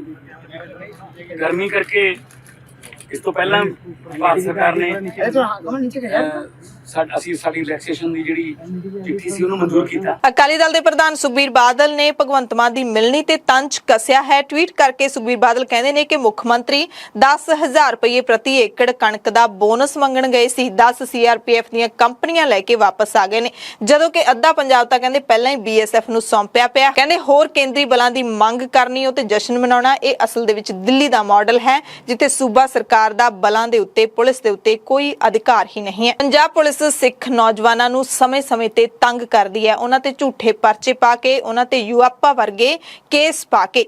ਇਹ ਇਲਜ਼ਾਮ ਲਾਇਆ ਹੈ ਕਾਂਗਰਸ ਦੇ ਵਿਧਾਇਕ ਸੁਖਪਾਲ ਸਿੰਘ ਖਹਿਰਾ ਨੇ, ਜਿਹੜੇ ਕਿ ਵੀਰਵਾਰ ਨੂੰ ਪੰਜਾਬ ਪੁਲਿਸ ਦੇ ਹੈੱਡਕੁਆਟਰ ਚੰਡੀਗੜ੍ਹ ਪਹੁੰਚੇ। DGP ਦੇ ਨਾਲ ਮੁਲਾਕਾਤ ਕੀਤੀ। ਉਹਨਾਂ ਦੇ ਨਾਲ ਬਰਜਿੰਦਰ ਸਿੰਘ ਪਰਵਾਨਾ ਦੀ ਪਤਨੀ ਬੀਬੀ ਰਮਨਦੀਪ ਕੌਰ ਸਮੇਤ ਅਲਾਇੰਸ ਸਿੱਖ ਆਰਗੇਨਾਈਜੇਸ਼ਨ ਦੇ ਸਿੱਖ ਲੀਡਰ ਵੀ ਸ਼ਾਮਿਲ ਸਨ ਅਤੇ ਨਾਲ ਹੀ SGPC ਦੇ ਜਨਰਲ ਸਕੱਤਰ ਕਰਨੈਲ ਸਿੰਘ ਪੰਜੋਲੀ ਵੀ ਸ਼ਾਮਿਲ ਸਨ। ਇਹਨਾਂ ਨੇ ਮੰਗ ਕੀਤੀ ਹੈ ਕਿ ਪਟਿਆਲਾ ਹਿੰਸਾ ਦੇ ਵਿੱਚ ਜਿਹੜੇ ਵੀ ਮੁਲਜ਼ਮਾਂ ਨੂੰ ਗ੍ਰਿਫਤਾਰ ਕੀਤਾ ਗਿਆ ਹੈ, ਖਾਸ ਕਰਕੇ ਬਰਜਿੰਦਰ ਸਿੰਘ ਪਰਵਾਨਾ ਨੂੰ ਜਾਣਬੁੱਝ ਕੇ ਪੁਲਿਸ ਤੰਗ ਕਰ ਰਹੀ ਹੈ। ਗ੍ਰਿਫਤਾਰ ਪਟਿਆਲੇ ਵਾਲੇ ਕੇਸ ਕੀਤਾ ਹੈ ਤੇ ਹੁਣ ਉਹਨਾਂ ਤੇ 8 ਸਾਲ ਪਹਿਲਾਂ ਵਾਲਾ ਕੇਸ ਪਾ ਕੇ ਦੁਬਾਰਾ ਗ੍ਰਿਫਤਾਰੀ ਹੈ ਜਿਹੜੀ ਉਹ ਪਾ ਦਿੱਤੀ ਹੈ। ਅਜਿਹਾ ਨਹੀਂ ਹੋਣਾ ਚਾਹੀਦਾ। ਖਹਿਰਾ ਨੇ DGP ਤੋਂ ਮੰਗ ਕੀਤੀ ਕਿ ਪੰਜਾਬ ਪੁਲਿਸ ਇਨਸਾਫ ਕਰੇ, ਸਹੀ ਤਰੀਕੇ ਦੇ ਨਾਲ ਕੰਮ ਕਰੇ ਤੇ ਇਹੀ ਮੰਗ ਉਹਨਾਂ ਦੇ ਨਾਲ ਮੌਜੂਦ ਸਾਰੇ ਵਫਦ ਨੇ ਕੀਤੀ। ਕਪੂਰਥਲਾ ਦੀ ਪੁਲਿਸ ਨੇ ਪ੍ਰੋਡਕਸ਼ਨ ਵਾਰੰਟ ਤੇ ਲੈ ਕੇ ਰੋਪੜ ਦੀ ਜੇਲ੍ਹ ਚੋਂ ਪਿਛਲੇ ਦਿਨਾਂ 'ਚ ਇੱਕ ਮਰਡਰ ਕੇਸ ਵਿੱਚ ਜਿਹੜਾ 8 ਮਹੀਨੇ ਪੁਰਾਣਾ ਕਤਲ ਦਾ ਕੇਸ ਹੈ, ਉਸ ਵਿੱਚ ਬਰਜਿੰਦਰ ਸਿੰਘ ਪਰਵਾਨਾ ਨੂੰ ਇੰਪਲੀਕੇਟ ਕਰਤਾ merely on the basis of one social media video. ਕਿੰਨੀਆਂ ਭੜਕਾਊ ਵੀਡੀਓ ਹੋਰ ਸਾਡੇ ਦੇਸ਼ ਵਿੱਚ ਚੱਲਦੀਆਂ ਨੇ, ਕਿੰਨੇ ਲੋਕ ਵੱਖ-ਵੱਖ ਰਾਸ਼ਟਰ ਬਣਾਉਣ ਦੀਆਂ ਗੱਲਾਂ ਕਰਦੇ, ਉਹਨਾਂ ਦੇ ਖਿਲਾਫ ਤਾਂ ਕਦੀ ਕੋਈ ਕਾਰਵਾਈ ਹੋਈ ਨਹੀਂ ਗੀ। ਔਰ ਇੱਥੇ ਮੈਂ ਜਿੱਥੇ ਬਰਜਿੰਦਰ ਸਿੰਘ ਪਰਵਾਨਾ ਦੀ ਗੱਲ ਕੇਸ ਦੀ ਕਰਦਾ, ਉੱਥੇ ਮੈਂ ਤੁਹਾਨੂੰ ਜਿੱਦਾਂ ਪਹਿਲਾਂ ਕਿਹਾ ਸੀਗਾ ਕਿ ਮਜਮੂਈ ਤੌਰ ਤੇ ਇੱਕ ਪੁਲਿਸ ਦਾ ਇੱਕ ਸਿਸਟਮ ਆਫ ਵਰਕਿੰਗ ਆ ਪਿਛਲੇ ਕਾਫੀ ਦਹਾਕਿਆਂ ਦਾ। ਬਲਕਿ ਜਦੋਂ ਦੇ ਪੰਜਾਬ ਦੇ ਹਾਲਾਤ ਖਰਾਬ ਹੋਏ, ਜਦੋਂ ਪੁਲਿਸ ਦੀ ਕੋਈ ਆਪਣੀ ਨਾਕਾਮੀ ਹੁੰਦੀ ਹੈ, ਪੁਲਿਸ ਪਰਫਾਰਮ ਨਹੀਂ ਕਰ ਸਕਦੀ, ਲਾਅ ਐਂਡ ਆਰਡਰ ਕੰਟਰੋਲ ਨਹੀਂ ਕਰ ਸਕਦੀ, ਜਾਂ ਜਿੱਦਾਂ ਇੰਟੈਲੀਜੈਂਸ ਬਿਲਡਿੰਗ ਤੇ ਬਲਾਸਟ ਹੋ ਗਿਆ, ਜਿਹੜੀ ਹੁਣ ਆਪਣੀ ਇੰਟੈਲੀਜੈਂਸ ਬਿਲਡਿੰਗ ਦੀ ਇੰਟੈਲੀਜੈਂਸ ਬਾਰੇ ਨਹੀਂ ਜਾਣਦੇ, ਉਹ ਸਟੇਟ ਦੀ ਇੰਟੈਲੀਜੈਂਸ ਬਾਰੇ ਕੀ ਜਾਣਦੇ ਹੋਣਗੇ। ਇੱਕ ਸੁਖਪਾਲ ਸਿੰਘ ਖਹਿਰਾ ਨੇ ਖਾਲਸ ਟੀਵੀ ਦੇ ਨਾਲ ਖਾਸ ਗੱਲਬਾਤ ਦੇ ਦੌਰਾਨ ਆਮ ਆਦਮੀ ਪਾਰਟੀ ਤੇ ਕਈ ਮੁੱਦਿਆਂ ਨੂੰ ਲੈ ਕੇ ਸਵਾਲ ਵੀ ਚੁੱਕੇ ਨੇ। ਰਿਟਾਇਰ ਪਟਵਾਰੀਆਂ ਦੀ ਭਰਤੀ ਨੂੰ ਲੈ ਕੇ, ਠੇਕਾ ਭਰਤੀ ਨੂੰ ਲੈ ਕੇ ਜਿਹੜਾ ਆਮ ਆਦਮੀ ਪਾਰਟੀ ਦੀ ਸਰਕਾਰ ਨੇ ਐਲਾਨ ਕੀਤਾ ਹੈ, ਉਸ ਤੇ ਵੀ ਤਿੱਖੇ ਸਵਾਲ ਖਹਿਰਾ ਨੇ ਕੀਤੇ ਨੇ।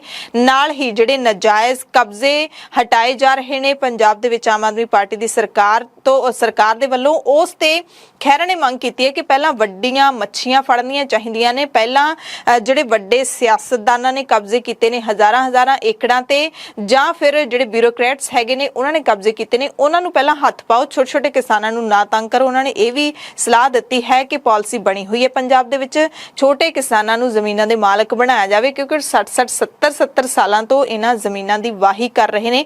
ਬੰਜਰ ਨੂੰ ਉਹਨਾਂ ਨੇ ਵਾਹੀ ਯੋਗ ਬਣਾ ਦਿੱਤਾ ਹੈ ਤੇ ਉਹਨਾਂ ਨੂੰ ਜ਼ਮੀਨਾਂ ਨੇ ਜਿਹੜੀਆਂ ਇੱਕ ਮਿੱਥੇ ਭਾਅ ਤੇ ਵੇਚ ਦੇਣੀਆਂ ਚਾਹੀਦੀਆਂ ਨੇ। ਪਟਵਾਰੀ ਰੱਖ ਲੈਣੇ ਜੀ। ਇੱਕ ਪਾਸੇ ਤੁਸੀਂ ਕਹਿੰਦੇ ਅਸੀਂ ਨੌਜਵਾਨਾਂ ਦੀ ਜਿਹੜੀ ਮਾਈਗ੍ਰੇਸ਼ਨ ਆ ਵਿਦੇਸ਼ਾਂ ਨੂੰ ਉਹ ਰੋਕਣੀ ਆ, ਅਸੀਂ ਨੌਜਵਾਨਾਂ ਨੂੰ ਨੌਕਰੀਆਂ ਦੇਣੀਆਂ। ਇੱਕ ਪਾਸੇ ਤੁਸੀਂ ਰਿਟਾਇਰਡ 1800 ਬੰਦੇ ਫੇਰ ਬੁਲਾ ਰਹੇ ਹੋ, ਉਹਦੇ ਵਿੱਚ ਇਹੀ 1800 ਨੌਜਵਾਨ, 1800 ਪਰਿਵਾਰ, ਯਾਨੀ ਕਿ 2000 ਪਰਿਵਾਰ ਨੂੰ ਅਗਰ ਮੁਲਾਜ਼ਮਤ ਮਿਲਦੀ ਨਵੀਂ, ਭਾਵੇਂ ਕੰਟਰੈਕਟ ਤੇ ਮਿਲਦੀ, ਕੁਛ ਤਾਂ ਉਹਨਾਂ ਦਾ ਜਿਹੜਾ ਸੀਗਾ ਜਜ਼ਬਾਤ ਹੈ ਉਹ ਥੋੜੇ ਬਹੁਤੇ ਸੈਟਲ ਡਾਊਨ ਹੁੰਦੇ। ਇਸ ਕਰਕੇ ਇਸ ਤਰ੍ਹਾਂ ਦੇ ਜਦੋਂ ਫੈਸਲੇ ਤੁਸੀਂ ਕਰਦੇ ਹੋ, ਤੁਸੀਂ ਮੁਲਾਜ਼ਮਤ ਦੇ ਰਹੇ ਹੋ, ਬਹੁਤ ਅੱਛੀ ਗੱਲ ਹੈ, ਪਰ ਬਹੁਤ ਲੋਕਾਂ ਨੇ ਮੈਨੂੰ ਅਪਰੋਚ ਕੀਤਾ ਜੇ ਅਸੀਂ 10-10 ਸਾਲ ਦੇ ਜੌਬਸ ਕਰ ਰਹੇ ਆ, ਸਾਨੂੰ ਨਹੀਂ ਪੱਕੇ ਕੀਤਾ। ਦੋ ਵੱਡੇ ਹਾਦਸਿਆਂ ਦੀ ਗੱਲ ਕਰਦੇ ਆ ਜਿਸ ਦੇ ਨਾਲ ਟ੍ਰੈਫਿਕ ਨਿਯਮਾਂ ਤੇ ਟ੍ਰੈਫਿਕ ਪ੍ਰਬੰਧਾਂ ਦੀ ਪੋਲ ਖੁੱਲਦੀ ਹੈ। ਸਾਡੇ ਮੁਲਕ ਦੇ ਵਿੱਚ ਕਿਸ ਤਰੀਕੇ ਦੇ ਟ੍ਰੈਫਿਕ ਪ੍ਰਬੰਧ ਕੀਤੇ ਜਾਂਦੇ ਨੇ ਤੇ ਲੋਕ ਉਹਨਾਂ ਦੀ ਕਿੰਨੀ ਕੁ ਪਾਲਣਾ ਕਰਦੇ ਨੇ, ਇਹ ਜਿਹੜੇ ਹਾਦਸੇ ਨੇ ਸੱਚਮੁੱਚ ਅਜਿਹੇ ਸਵਾਲ ਖੜੇ ਕਰਦੇ ਨੇ। ਹਰਿਆਣਾ ਦੇ ਬਹਾਦਰਗੜ੍ਹ ਦੇ ਕੁੰਡਲੀ ਮਾਨੇਸਰ ਪਲਵਲ ਐਕਸਪ੍ਰੈਸ ਵੇ ਤੇ ਮੁਰੰਮਤ ਦਾ ਕੰਮ ਕਰਨ ਤੋਂ ਬਾਅਦ ਸੜਕ ਕਿਨਾਰੇ ਸੁੱਤੇ ਮਜ਼ਦੂਰਾਂ ਦੇ ਉੱਤੇ ਤੜਕੇ ਬੇਕਾਬੂ ਟਰੱਕ ਚੜ੍ਹ ਗਿਆ ਅਤੇ 3 ਜਣਿਆਂ ਦੀ ਮੌਤ ਹੋ ਗਈ, 11 ਮਜ਼ਦੂਰ ਜ਼ਖਮੀ ਹੋ ਗਏ। ਪੁਲਿਸ ਨੇ ਮੌਕੇ ਤੇ ਪਹੁੰਚ ਕੇ ਕਾਰਵਾਈ ਸ਼ੁਰੂ ਕੀਤੀ। 10 ਜਣਿਆਂ ਨੂੰ ਇਲਾਜ ਦੇ ਲਈ ਰੋਹਤਕ ਭੇਜਿਆ ਗਿਆ ਅਤੇ ਕੁਝ ਦਾ ਬਹਾਦਰਗੜ੍ਹ ਦੇ ਟਰਾਮਾ ਸੈਂਟਰ ਦੇ ਵਿੱਚ ਵੀ ਇਲਾਜ ਚੱਲ ਰਿਹਾ ਸੀ। ਸੁੱਤੇ ਪਏ 14 ਮਜ਼ਦੂਰਾਂ ਨੂੰ ਕੁਚਲ ਦਿੱਤਾ। ਸੋਚ ਸਕਦੇ ਹੋ ਤੁਸੀਂ ਕਿ ਕਿੰਨੀ ਤੇਜ਼ੀ ਦੇ ਨਾਲ ਇਹ ਟਰੱਕ ਆਇਆ ਹੋਵੇਗਾ। ਇਸੇ ਤਰ੍ਹਾਂ ਪਟਿਆਲਾ ਦੇ ਵਿੱਚ ਤੇਜ਼ ਰਫ਼ਤਾਰ ਕਾਰ ਨਾਲੇ ਵਿੱਚ ਡਿੱਗਣ ਕਾਰਨ ਹਾਦਸਾ ਵਾਪਰਿਆ ਤੇ 2 ਸਕੇ ਭਰਾਵਾਂ ਦੀ ਮੌਤ ਹੋ ਗਈ ਹੈ। ਪਟਿਆਲਾ ਤੋਂ ਕੁਝ ਦੂਰ ਭੁੰਨਰ ਹੇੜੀ ਦੇ ਵਿੱਚ ਬੁੱਧਵਾਰ ਦੀ ਰਾਤ ਨੂੰ ਇਹ ਹਾਦਸਾ ਵਾਪਰਿਆ ਜਦੋਂ ਕਾਰ ਗੰਦੇ ਨਾਲੇ ਦੇ ਵਿੱਚ ਜਾ ਡਿੱਗੀ। ਮ੍ਰਿਤਕ ਭਰਾਵਾਂ ਦੀ ਜਿਹੜੀ ਉਮਰ ਉਹ 27 ਤੇ 32 ਸਾਲ ਸੀ।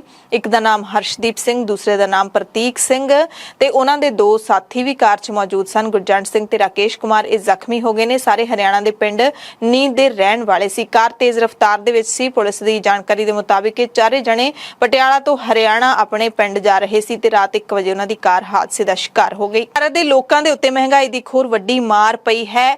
LPG ਗੈਸ ਸਿਲੰਡਰ ਦਾ ਭਾਅ 3.5 ਰੁਪਏ ਹੋਰ ਵਧਾ ਦਿੱਤਾ ਗਿਆ ਤੇ ਇਸੇ ਮਹੀਨੇ ਦੂਜੀ ਵਾਰੀ ਭਾਅ ਵਧਾਇਆ ਗਿਆ ਹੈ ਤੇ ਦਿੱਲੀ ਦੇ ਵਿੱਚ ਤਾਂ ਹੁਣ LPG ਸਿਲੰਡਰ 1003 ਰੁਪਏ ਦਾ ਹੋ ਗਿਆ ਤੇ ਪੰਜਾਬ ਸਮੇਤ ਕਈ ਥਾਵਾਂ ਤੇ ਤਾਂ ਪਹਿਲਾਂ ਹੀ ਇਸ ਦੀ ਕੀਮਤ ਹੈ ਜਿਹੜੀ 1000 ਦੇ ਨੇੜੇ ਤੇੜੇ ਪਹੁੰਚ ਗਈ ਸੀ। 7 ਮਈ ਨੂੰ 50 ਰੁਪਏ ਪ੍ਰਤੀ ਸਿਲੰਡਰ ਜਿਹੜਾ ਉਹ ਵਾਅਦਾ ਕੀਤਾ ਗਿਆ ਸੀ ਤੇ ਹੁਣ 3.5 ਰੁਪਏ ਵਾਅਦਾ ਕੀਤਾ ਗਿਆ। UGC ਨੇ ਇਸ ਸਾਲ ਤੋਂ ਪੋਸਟ ਗ੍ਰੈਜੂਏਟ ਕੋਰਸਾਂ ਦੇ ਲਈ ਸਾਂਝੀ ਯੂਨੀਵਰਸਿਟੀ ਦਾਖਲਾ ਪ੍ਰੀਖਿਆ ਯਾਨੀ ਕਿ CUET ਕਰਵਾਉਣ ਦਾ ਫੈਸਲਾ ਲਿਆ ਹੈ।